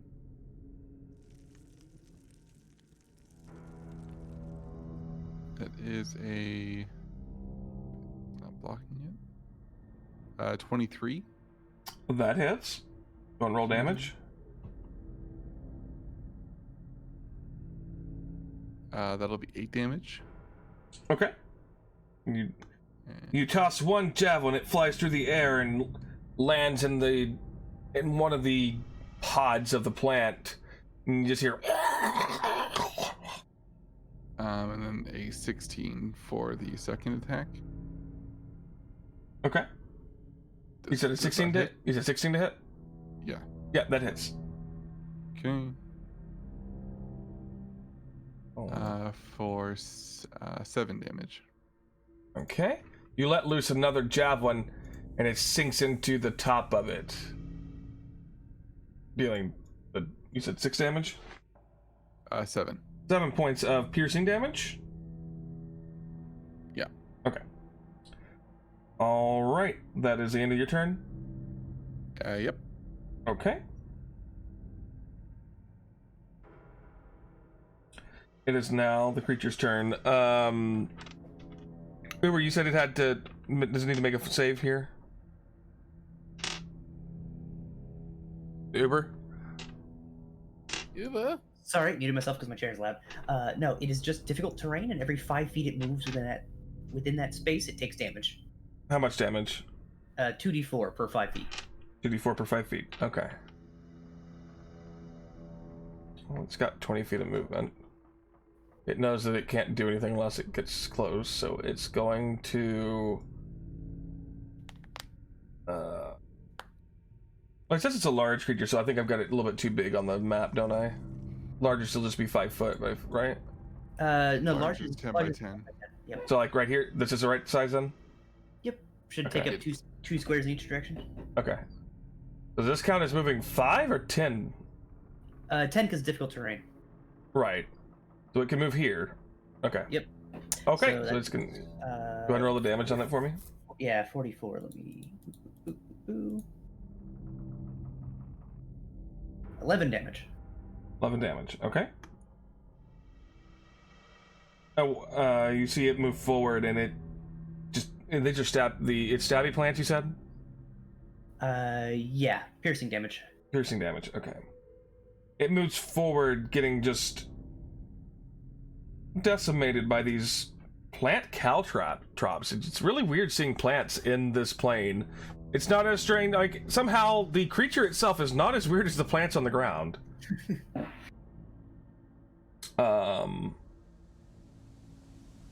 As it gets closer, you notice that it has bodies inside of it. That clunk landed at the right time. So you see it. It's going to use its bonus action to do this. Mark this down here.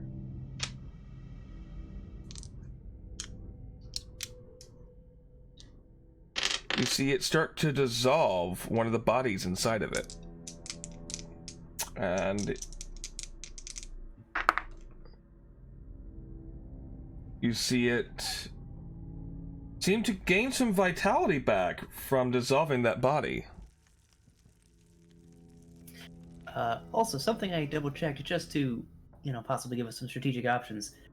Spike growth specifically does not specify that the creature has to have intentionally moved in the space to take damage. So if you have any forced movement abilities, Good to know. now would be the time to use them.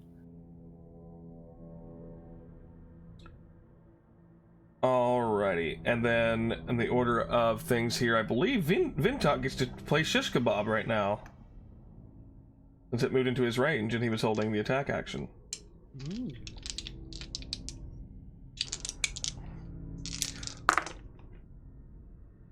You've gotta be fucking me. Yeah. First one is a 24 to hit, which hits. And it will deal... 1d10 plus 4. 12 points of slashing damage.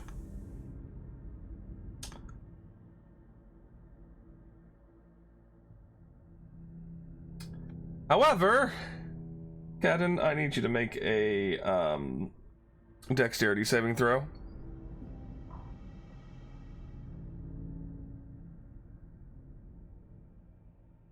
In fact, I need you to make 2 dexterity saving throws for me. Uh-oh. Alright, first one is a 20 total. Okay. And then let me know what the second one is. And for some reason the rolling is really laggy on my end. Second one's a 9. Okay.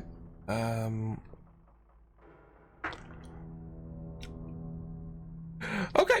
So you see Vintok slash the creature with its first attack, and dealing damage to it. Just kind of cuts off a couple of tentacles on it.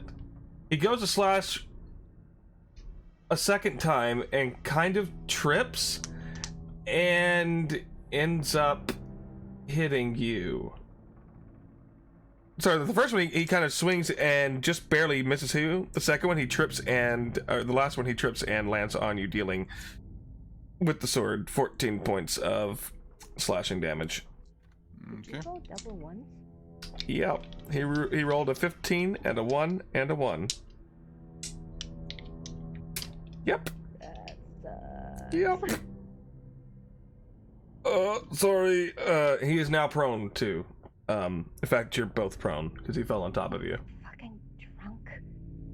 And too much vodka. How you son of vodka out here after all this time?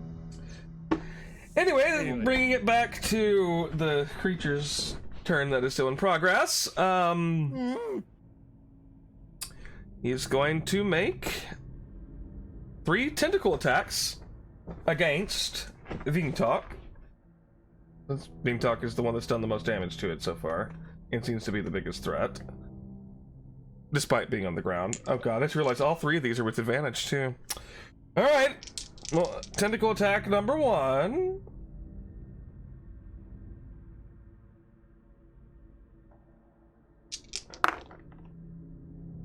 Is a, let's see, does a 16 hit Vingtalk? Yep. Alright, first one hits, and Vingtalk will suffer...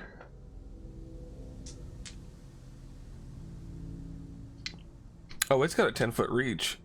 It didn't have to get that close. Oh, It didn't have to move, but 5 feet. Oh well, anyway. Anyway, it deals 2d6 bludgeoning damage. Alright. That takes 8 plus 2. Vingtalk takes 8 points of bludgeoning damage. Ooh. And I need him to roll.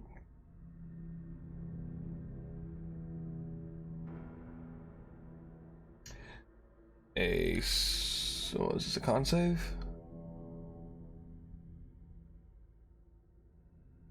Alright. Oh, buddy. Is this con plus? Oh, it's a plus 7. 13. Still doesn't succeed. Okay. He has +3 to that. He succeeds! Poison starts to pump into his veins, but he shrugs it off thanks to the aura of Geddon, who's directly underneath him. So I guess I need to move this to here. We're gonna do that, showing that y'all are kind of sharing that space. Now for the second attack, I already called they were all going on to Vingtalk, so I'm not gonna change it mid-fight. +5, okay, that hits. Vingtalk takes 10 points of bludgeoning damage. These really hurts. Piece of shit. And let's roll another. Really? The same one? Okay, well he failed but succeeded thanks to your aura again. Because he rolled a 13, the DC is 14. So, and now the third attack comes. You just see this tentacle just whipping on top of Vingtalk. Vingtalk's able to shift his weight to not also get Geddon hit by the tentacles. Alright, so it hits. It's another 9 points of bludgeoning damage, and the save this time is a 1. So, Vingtalk takes 4d6 poison damage. So that was 9 points of bludgeoning damage. And 6, 9, 14 points of poison damage. And 14 points of poison damage.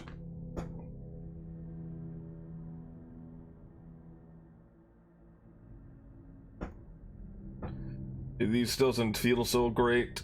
Ow. Piece of shit flower. And that is, however, the end of its turn. Look at Colton. It is now your turn with Bluka on deck.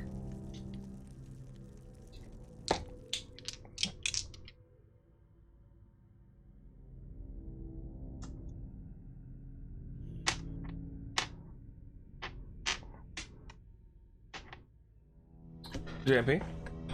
Yeah, so it's my turn. Okay, so, is this the only? Was this the only thing? This big old lump of like flowery tree. That's the only thing we see out here. Yes. I mean, you can make a perception check. You can use your action to make a perception check to see if you see anything else. Okay.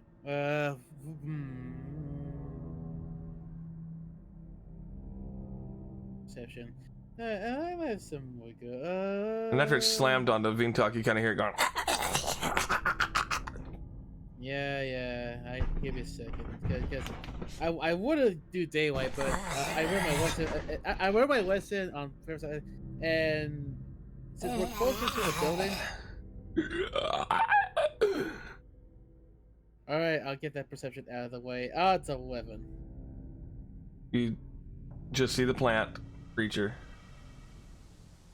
All right. So that was your action. You did spend your action for that. I know. Colton will. Let's see. Is there anybody in reach that I can do anything for my bonus action? Yes, keep making all the noises as I do this. Yeah, it's the plant making the noises, not me. Anyways. It's Santa who got Okay, stressed, only healing not word. Mama. I'll just throw a level 1 healing word over at Vinton then. Okay. Oh, excellent. He heals up for 7. 7. Oh, that feels a little bit. That feels a bit better. And that will be Colton's turn, unfortunately. Okay. They're staying put. It's now Bluka's turn. I'm going to cast. Oh, actually, sorry. Luca Colton, did you stand all the way up, or did you stay laying down? Because remember, you were asleep before this round. We were still in the first round of combat. JMP? Yeah, but I guess I would use half my movement to stand up then. Just making sure that I know whether your character is prone or not. Okay, cool. Yeah, no, they're standing up. Okay, everybody is no longer prone. Well, okay, technically Geddon and Vintok are prone. Oh no! Well, I mean, I had to make a consequence for double ones, like, shit, That's man. fair. No, that's fair. Alright, sorry, Smitty, go ahead and go with Bluka's turn. I'm going to cast Infestation. Oh. Yeah. Okay, plant, stop. Target must succeed a Constitution saving throw of What did you say the name of the spell was? Infestation? Infestation. I don't see it on your spell list. That's weird. It's a cantrip. Oh! Now I see it. And cause a cloud of mites, fleas, or other parasites to momentarily appear on one creature you can see within range. Let's stop. Okay, and since you're 5th level, it'll do 2d6 if it fails the throw. Okay. On save. What's your spell DC? 12. 12? Okay. It is +3, so that is a 15 to save. So it did save. Do you still do damage if it saves, or no? No. It must succeed, or yeah. Yeah. Yeah, so it doesn't do any damage. Okay, but there are fleas or mites. Hold on. I'm still reading.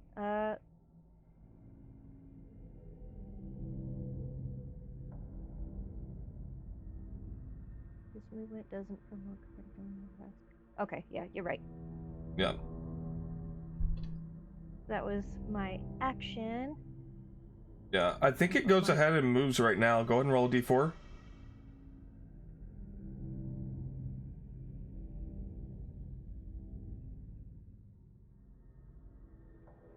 We want it to go north or west. 3. That is east. It is now in the square where Vintok was.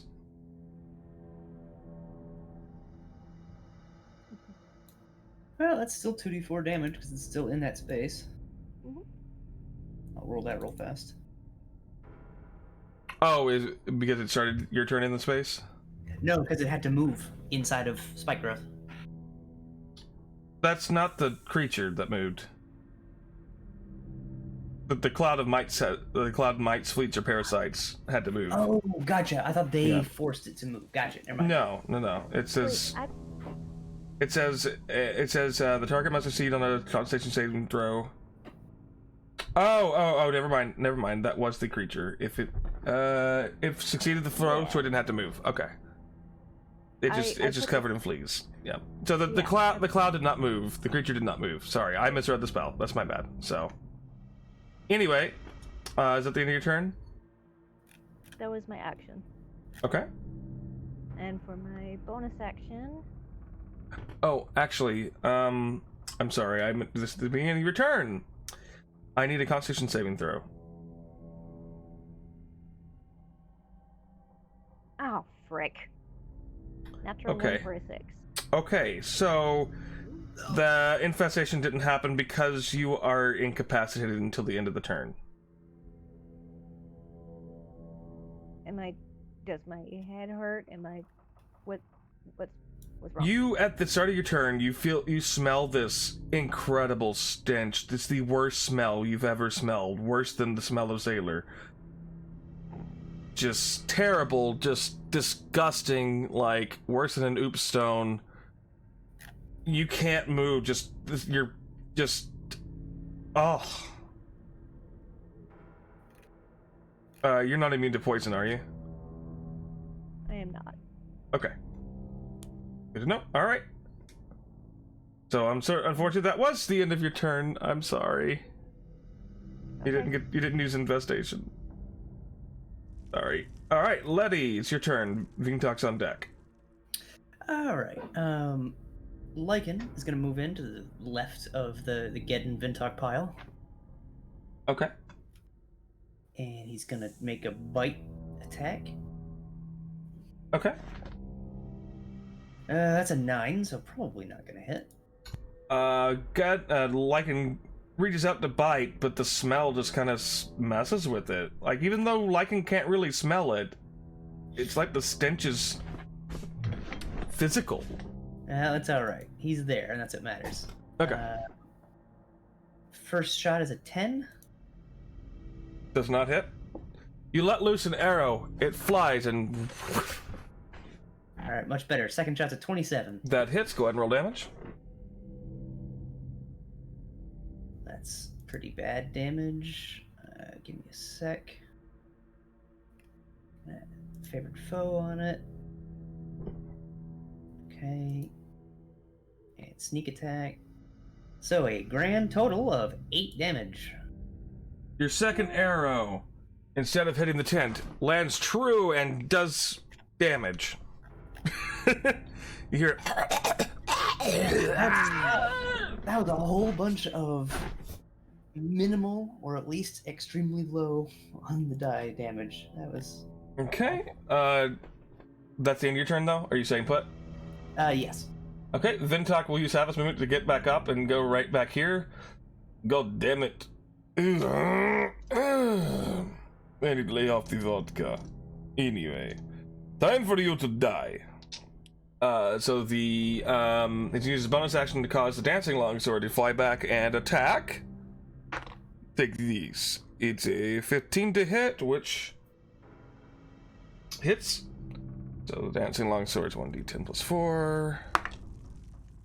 The plant creature takes 6 points of slashing damage. And you hear it.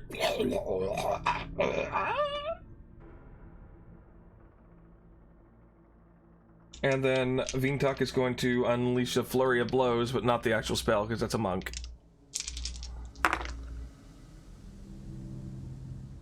And they all hit. None of them critically, but they do all hit. Oh, wait. Actually, I have to make Vintok do that Constitution save. Natural 20. Okay, so that all happened. Cool. Yay. So all three hit. That is a 10, so 14 plus 9 is 23. Plus 5 is 28. He deals 3 slashes, he deals 28 points of slashing damage. The first slice, he chops off a stem. The other one, he chops off half of its arm. If it has an arm. Plants are weird. Third one, he stabs at what he thinks looks like a head that might be a zombie, but he's not sure. And that will end Vintok's turn. He's going to stay where he is. It is now Gettin's turn. Okay, I'll make my save first. Yep, go ahead and give me the Constitution saving throw.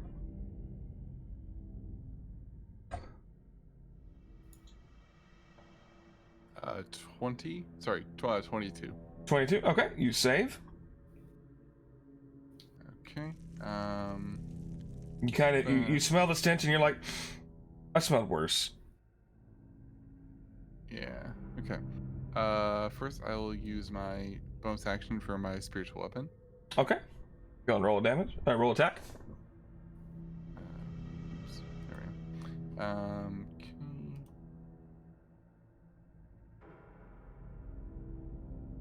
Okay. 15. Sorry. That no, hit? 12 actually. Just barely hits. 12 hits. Okay. Yes. You see the spectral mace swing down. Well, not sorry. Spectral warhammer, because you're not Colton. Swing down, dealing. It'll be 10. 10 points of force damage. You hear, and it's looking real hurt. Real I'll hurt. take my 2 attacks. Okay. Go ahead and roll an attack.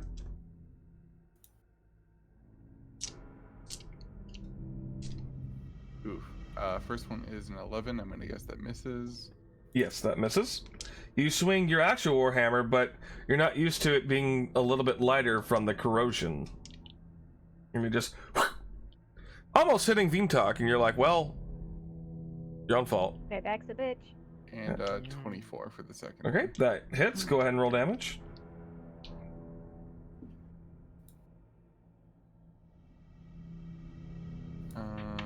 That one is 9 damage. 9 damage. Okay. Yeah. Alrighty. You swing back the other direction and catch it just in the side. It's barely holding on. Let's do one level of divine smite. So Okay. is it undead or is it just a? It's not undead. Okay, so just 2d8 then. Yeah. Okay, I don't know if 3 damage makes a difference, but it's there. Momentarily after you hit it, you see radiant energy just kind of pulse through its body, and it's barely holding on. Well, that's all I can do. Like on its last, like it's in its death throes, like it is almost out. Okay, that is the end of your turn. It is now its turn. It is going to use its bonus action here, and you see another corpse disintegrate inside of it.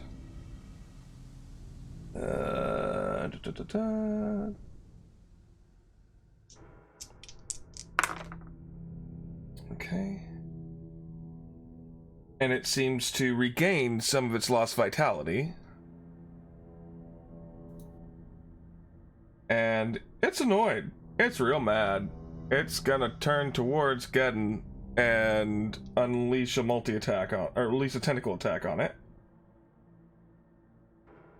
On you, not it. Anyway. Does a 13 hit? No, sir. It slashes out with the tentacle and just can't seem to find purchase. It just frustrated, it's gonna send another tentacle at you. 18 to hit.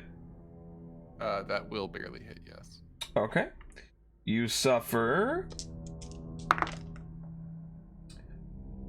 9 points of bludgeoning damage, and I need you to make a Constitution saving throw. Okay.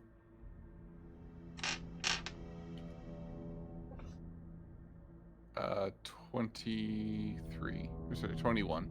Okay, you definitely succeed that saving throw. Sorry, how much damage was it? It was 9 bludgeoning damage. Thank you. And then it's going to decide to throw another one at you. I don't suppose 14 hits. No. Okay. It swings back again and just can't hit you. It's swinging and swinging, and it's just having issues. That is the end of its turn.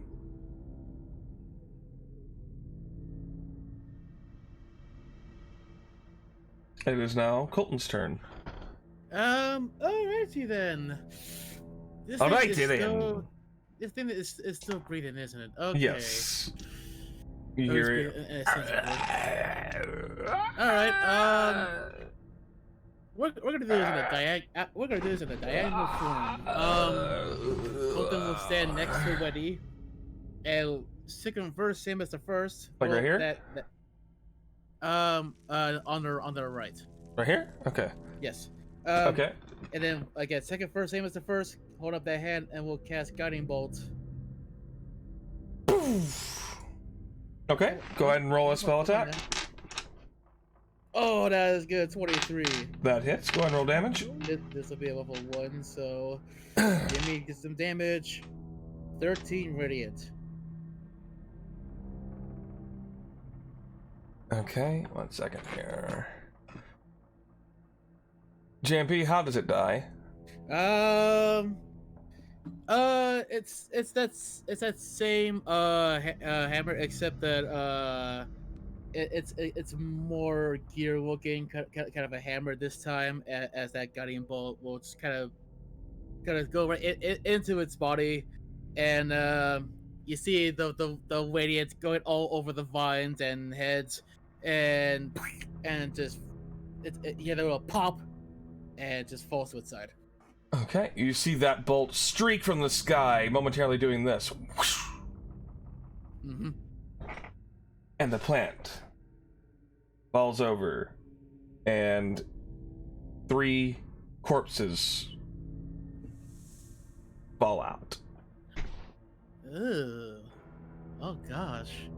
Gross. That was a corpse flower. But all I could ever get it to do was the freaking having to heal itself, because y'all just went like, all right, y'all gonna die now. It originally had 5 corpses in it that could have become zombies. This is why you don't attack a party at the beginning of a night phase where they are willing to use all of their skills because they're about to rest to get them back anyway. I mean, it didn't know that. I rolled to see when it would attack in the night, too. And then you saw it with the nat 20. I'm like, well, there's no way it could get spotted there, so... Yep. Luke is gonna stop over to Vintok and just punch him in the back of the head. No! Look behind you. Look at all these people that are counting on you. Put down the fucking bottle and... But the bottle's over there, and he points underneath Gudden. I can't die here. Have- None of us can die here. We're Have- counting I'm on not you. going to let you die, I promise.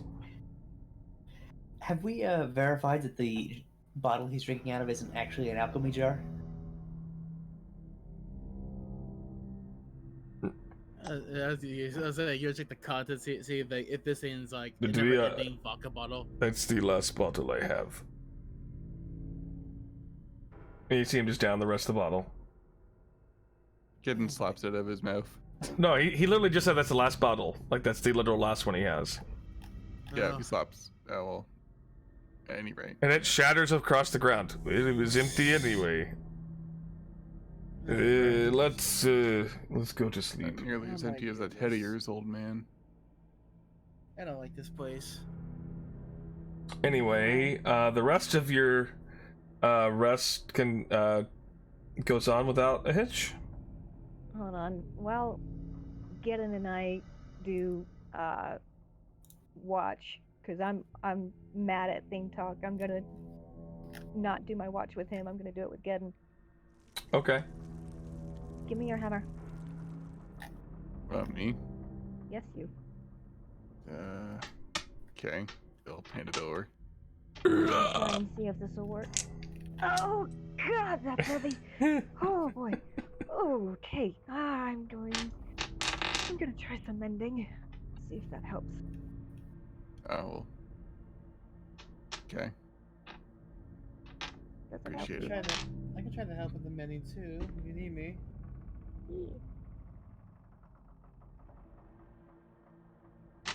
DM? Huh? No, I'm sorry. What were we doing? My brain went blank. I want to try mending on Gideon's hammer. Unfortunately, it doesn't work. The damage is permanent. Poop. Okay. Try. Can I give it a look? Let's see. Do I have anything to? Well, I appreciate it. I probably just need to get a new one when we get back to the school. Question, Gideon, is your weapon a simple or martial weapon? It is a martial weapon. Boy, do I have any type of metal that I do not need to use? Yeah, I'll let you do it if you have the metal already on you.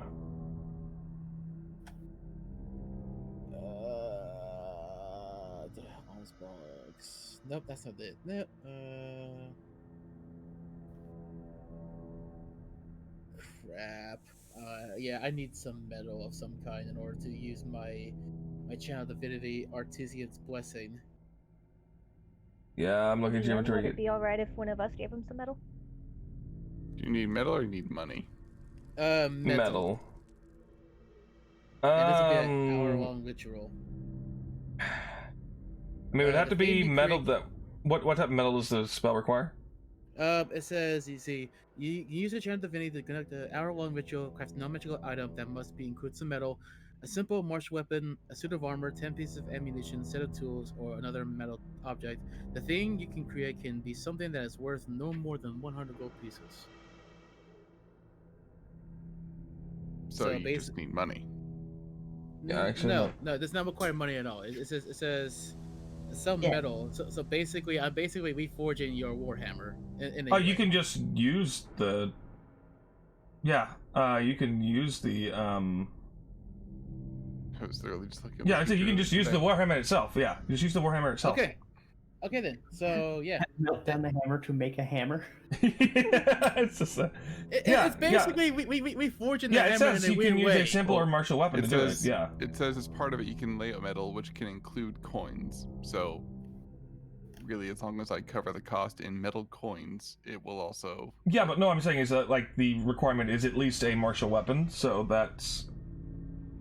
That's just what it can make. It doesn't require it to be made for as an ingredient. Oh, okay. I'm sorry. Yeah, I'm trying to figure this out Give me a myself second. because So- I'm not trying a subclass. You can basically you need to have metal that is worth the thing you're trying to make. What it can make is a simple martial weapon, or armor, or ammunition. Hmm. Yeah, so if you lay out the Warhammer Plus, I would say. How much does it cost for a Warhammer? Like 10 gold, maybe. Let me to look it up. Yeah, if you can do the Warhammer Plus, I would say, we'll say 25% of it's worth. 15 gold pieces. Okay, so if you'll do the Warhammer Plus 3 gold pieces. I Ye- easily have that. Okay, Yeah. so go ahead and mark that off. I can definitely do that. Just so hand Colton the 3 gold pieces, and then Artesian's blessing is active, so you just see Colton.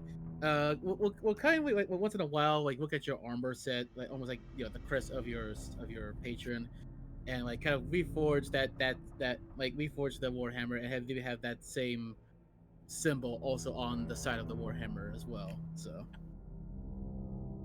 gotta get a nice little touch as I reforge your Warhammer. And don't forget Yeah. about your blessing of the forge. Also cascading. But here's the thing though. Let's see. I'm trying to remember this. Blessing the forge. Yes. In interval rest, you can imbue magic into the weapon or armor by touching a non-magical version until your next long rest. It gives +1 bonus to it. But I can. But yeah. Basically, so, what you can do is when you wake up in the morning, you can make somebody's weapon magical. Yeah, actually, yeah, I could do that in the morning. Yeah. Yeah, you can make a weapon magical or armor. Get it +1 AC.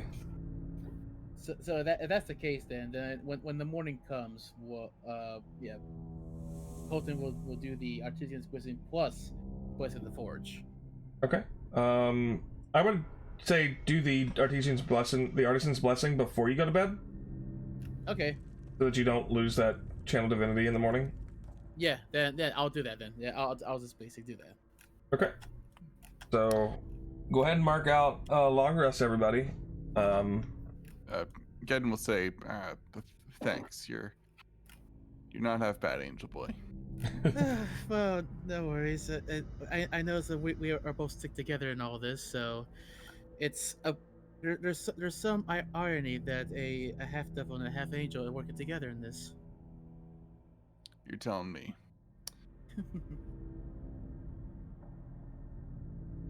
Anyway, so go ahead and mark off the long rest, and the dawn of the final day begins. I also realized we never mentioned, like, was there anything on the corpse of the skeleton dude we killed? Oh, the oozes? Or, yeah, any of that. It was all broken bones, and they didn't really have anything. You get the sense that coin is not very common on the Shadowfell. Makes sense. That's fair. Yeah.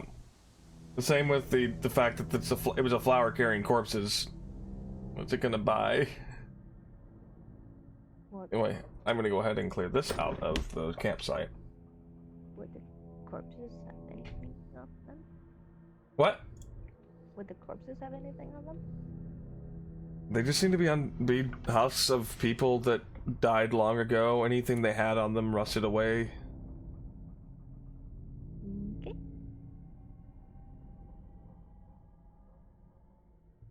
Alright, so the dawn of the final day rises. I need someone to roll. Rock, paper, scissors. Between who? So whoever wants to. At this point, Sam will be the one to do it, but unfortunately, Lucia's not here. Let's see. You said it was a D10? Yes, a D10. Okay.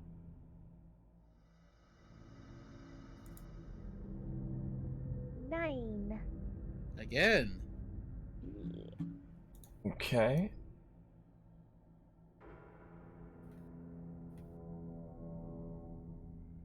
Alright.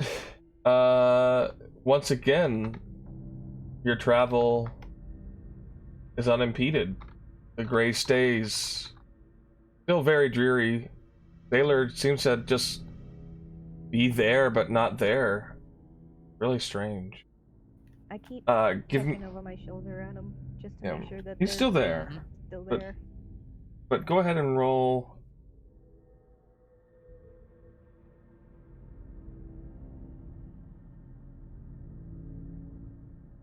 Four. 4? Okay, good to know.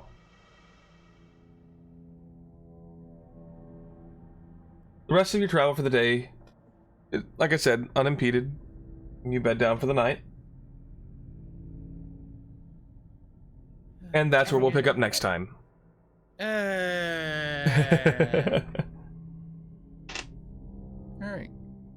Because you guys, well, actually, sorry, no, wait. That was the end of the final day of travel. So You get very close to the castle. I'm being silly. All right. I was gonna say, like, it's final day. I feel like that's what we're doing. Yeah, Close to the you made it. castle. Yeah.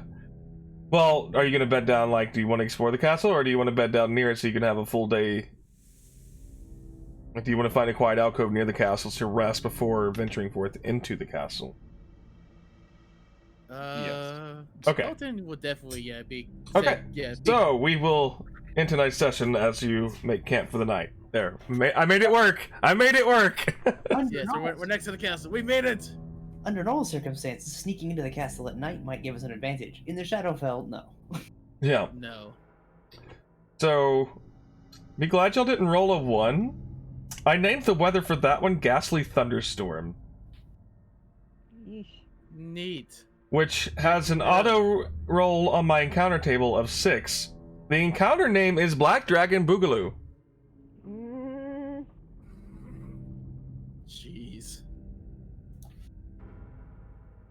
Wait, this was fun, y'all. Apparently Streamlabs is being really weird, and I was on the left side the whole night. Thank you, James, for letting me know on that. I appreciate it. Anyway, Yeah. it's all good to go. This will be on YouTube eventually. You get there, yeah. So, we will resume this game and explore a spooky castle on April 4th, 2021, where we'll be more than one quarter through the year. Oh my Ooh. goodness. Actually, almost. And next time we'll be able to see what's in the castle. Yeah, get to see the spooky castle and see how many noises I get to make.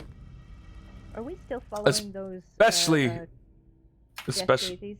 Yes, you were following the death ages the entire time.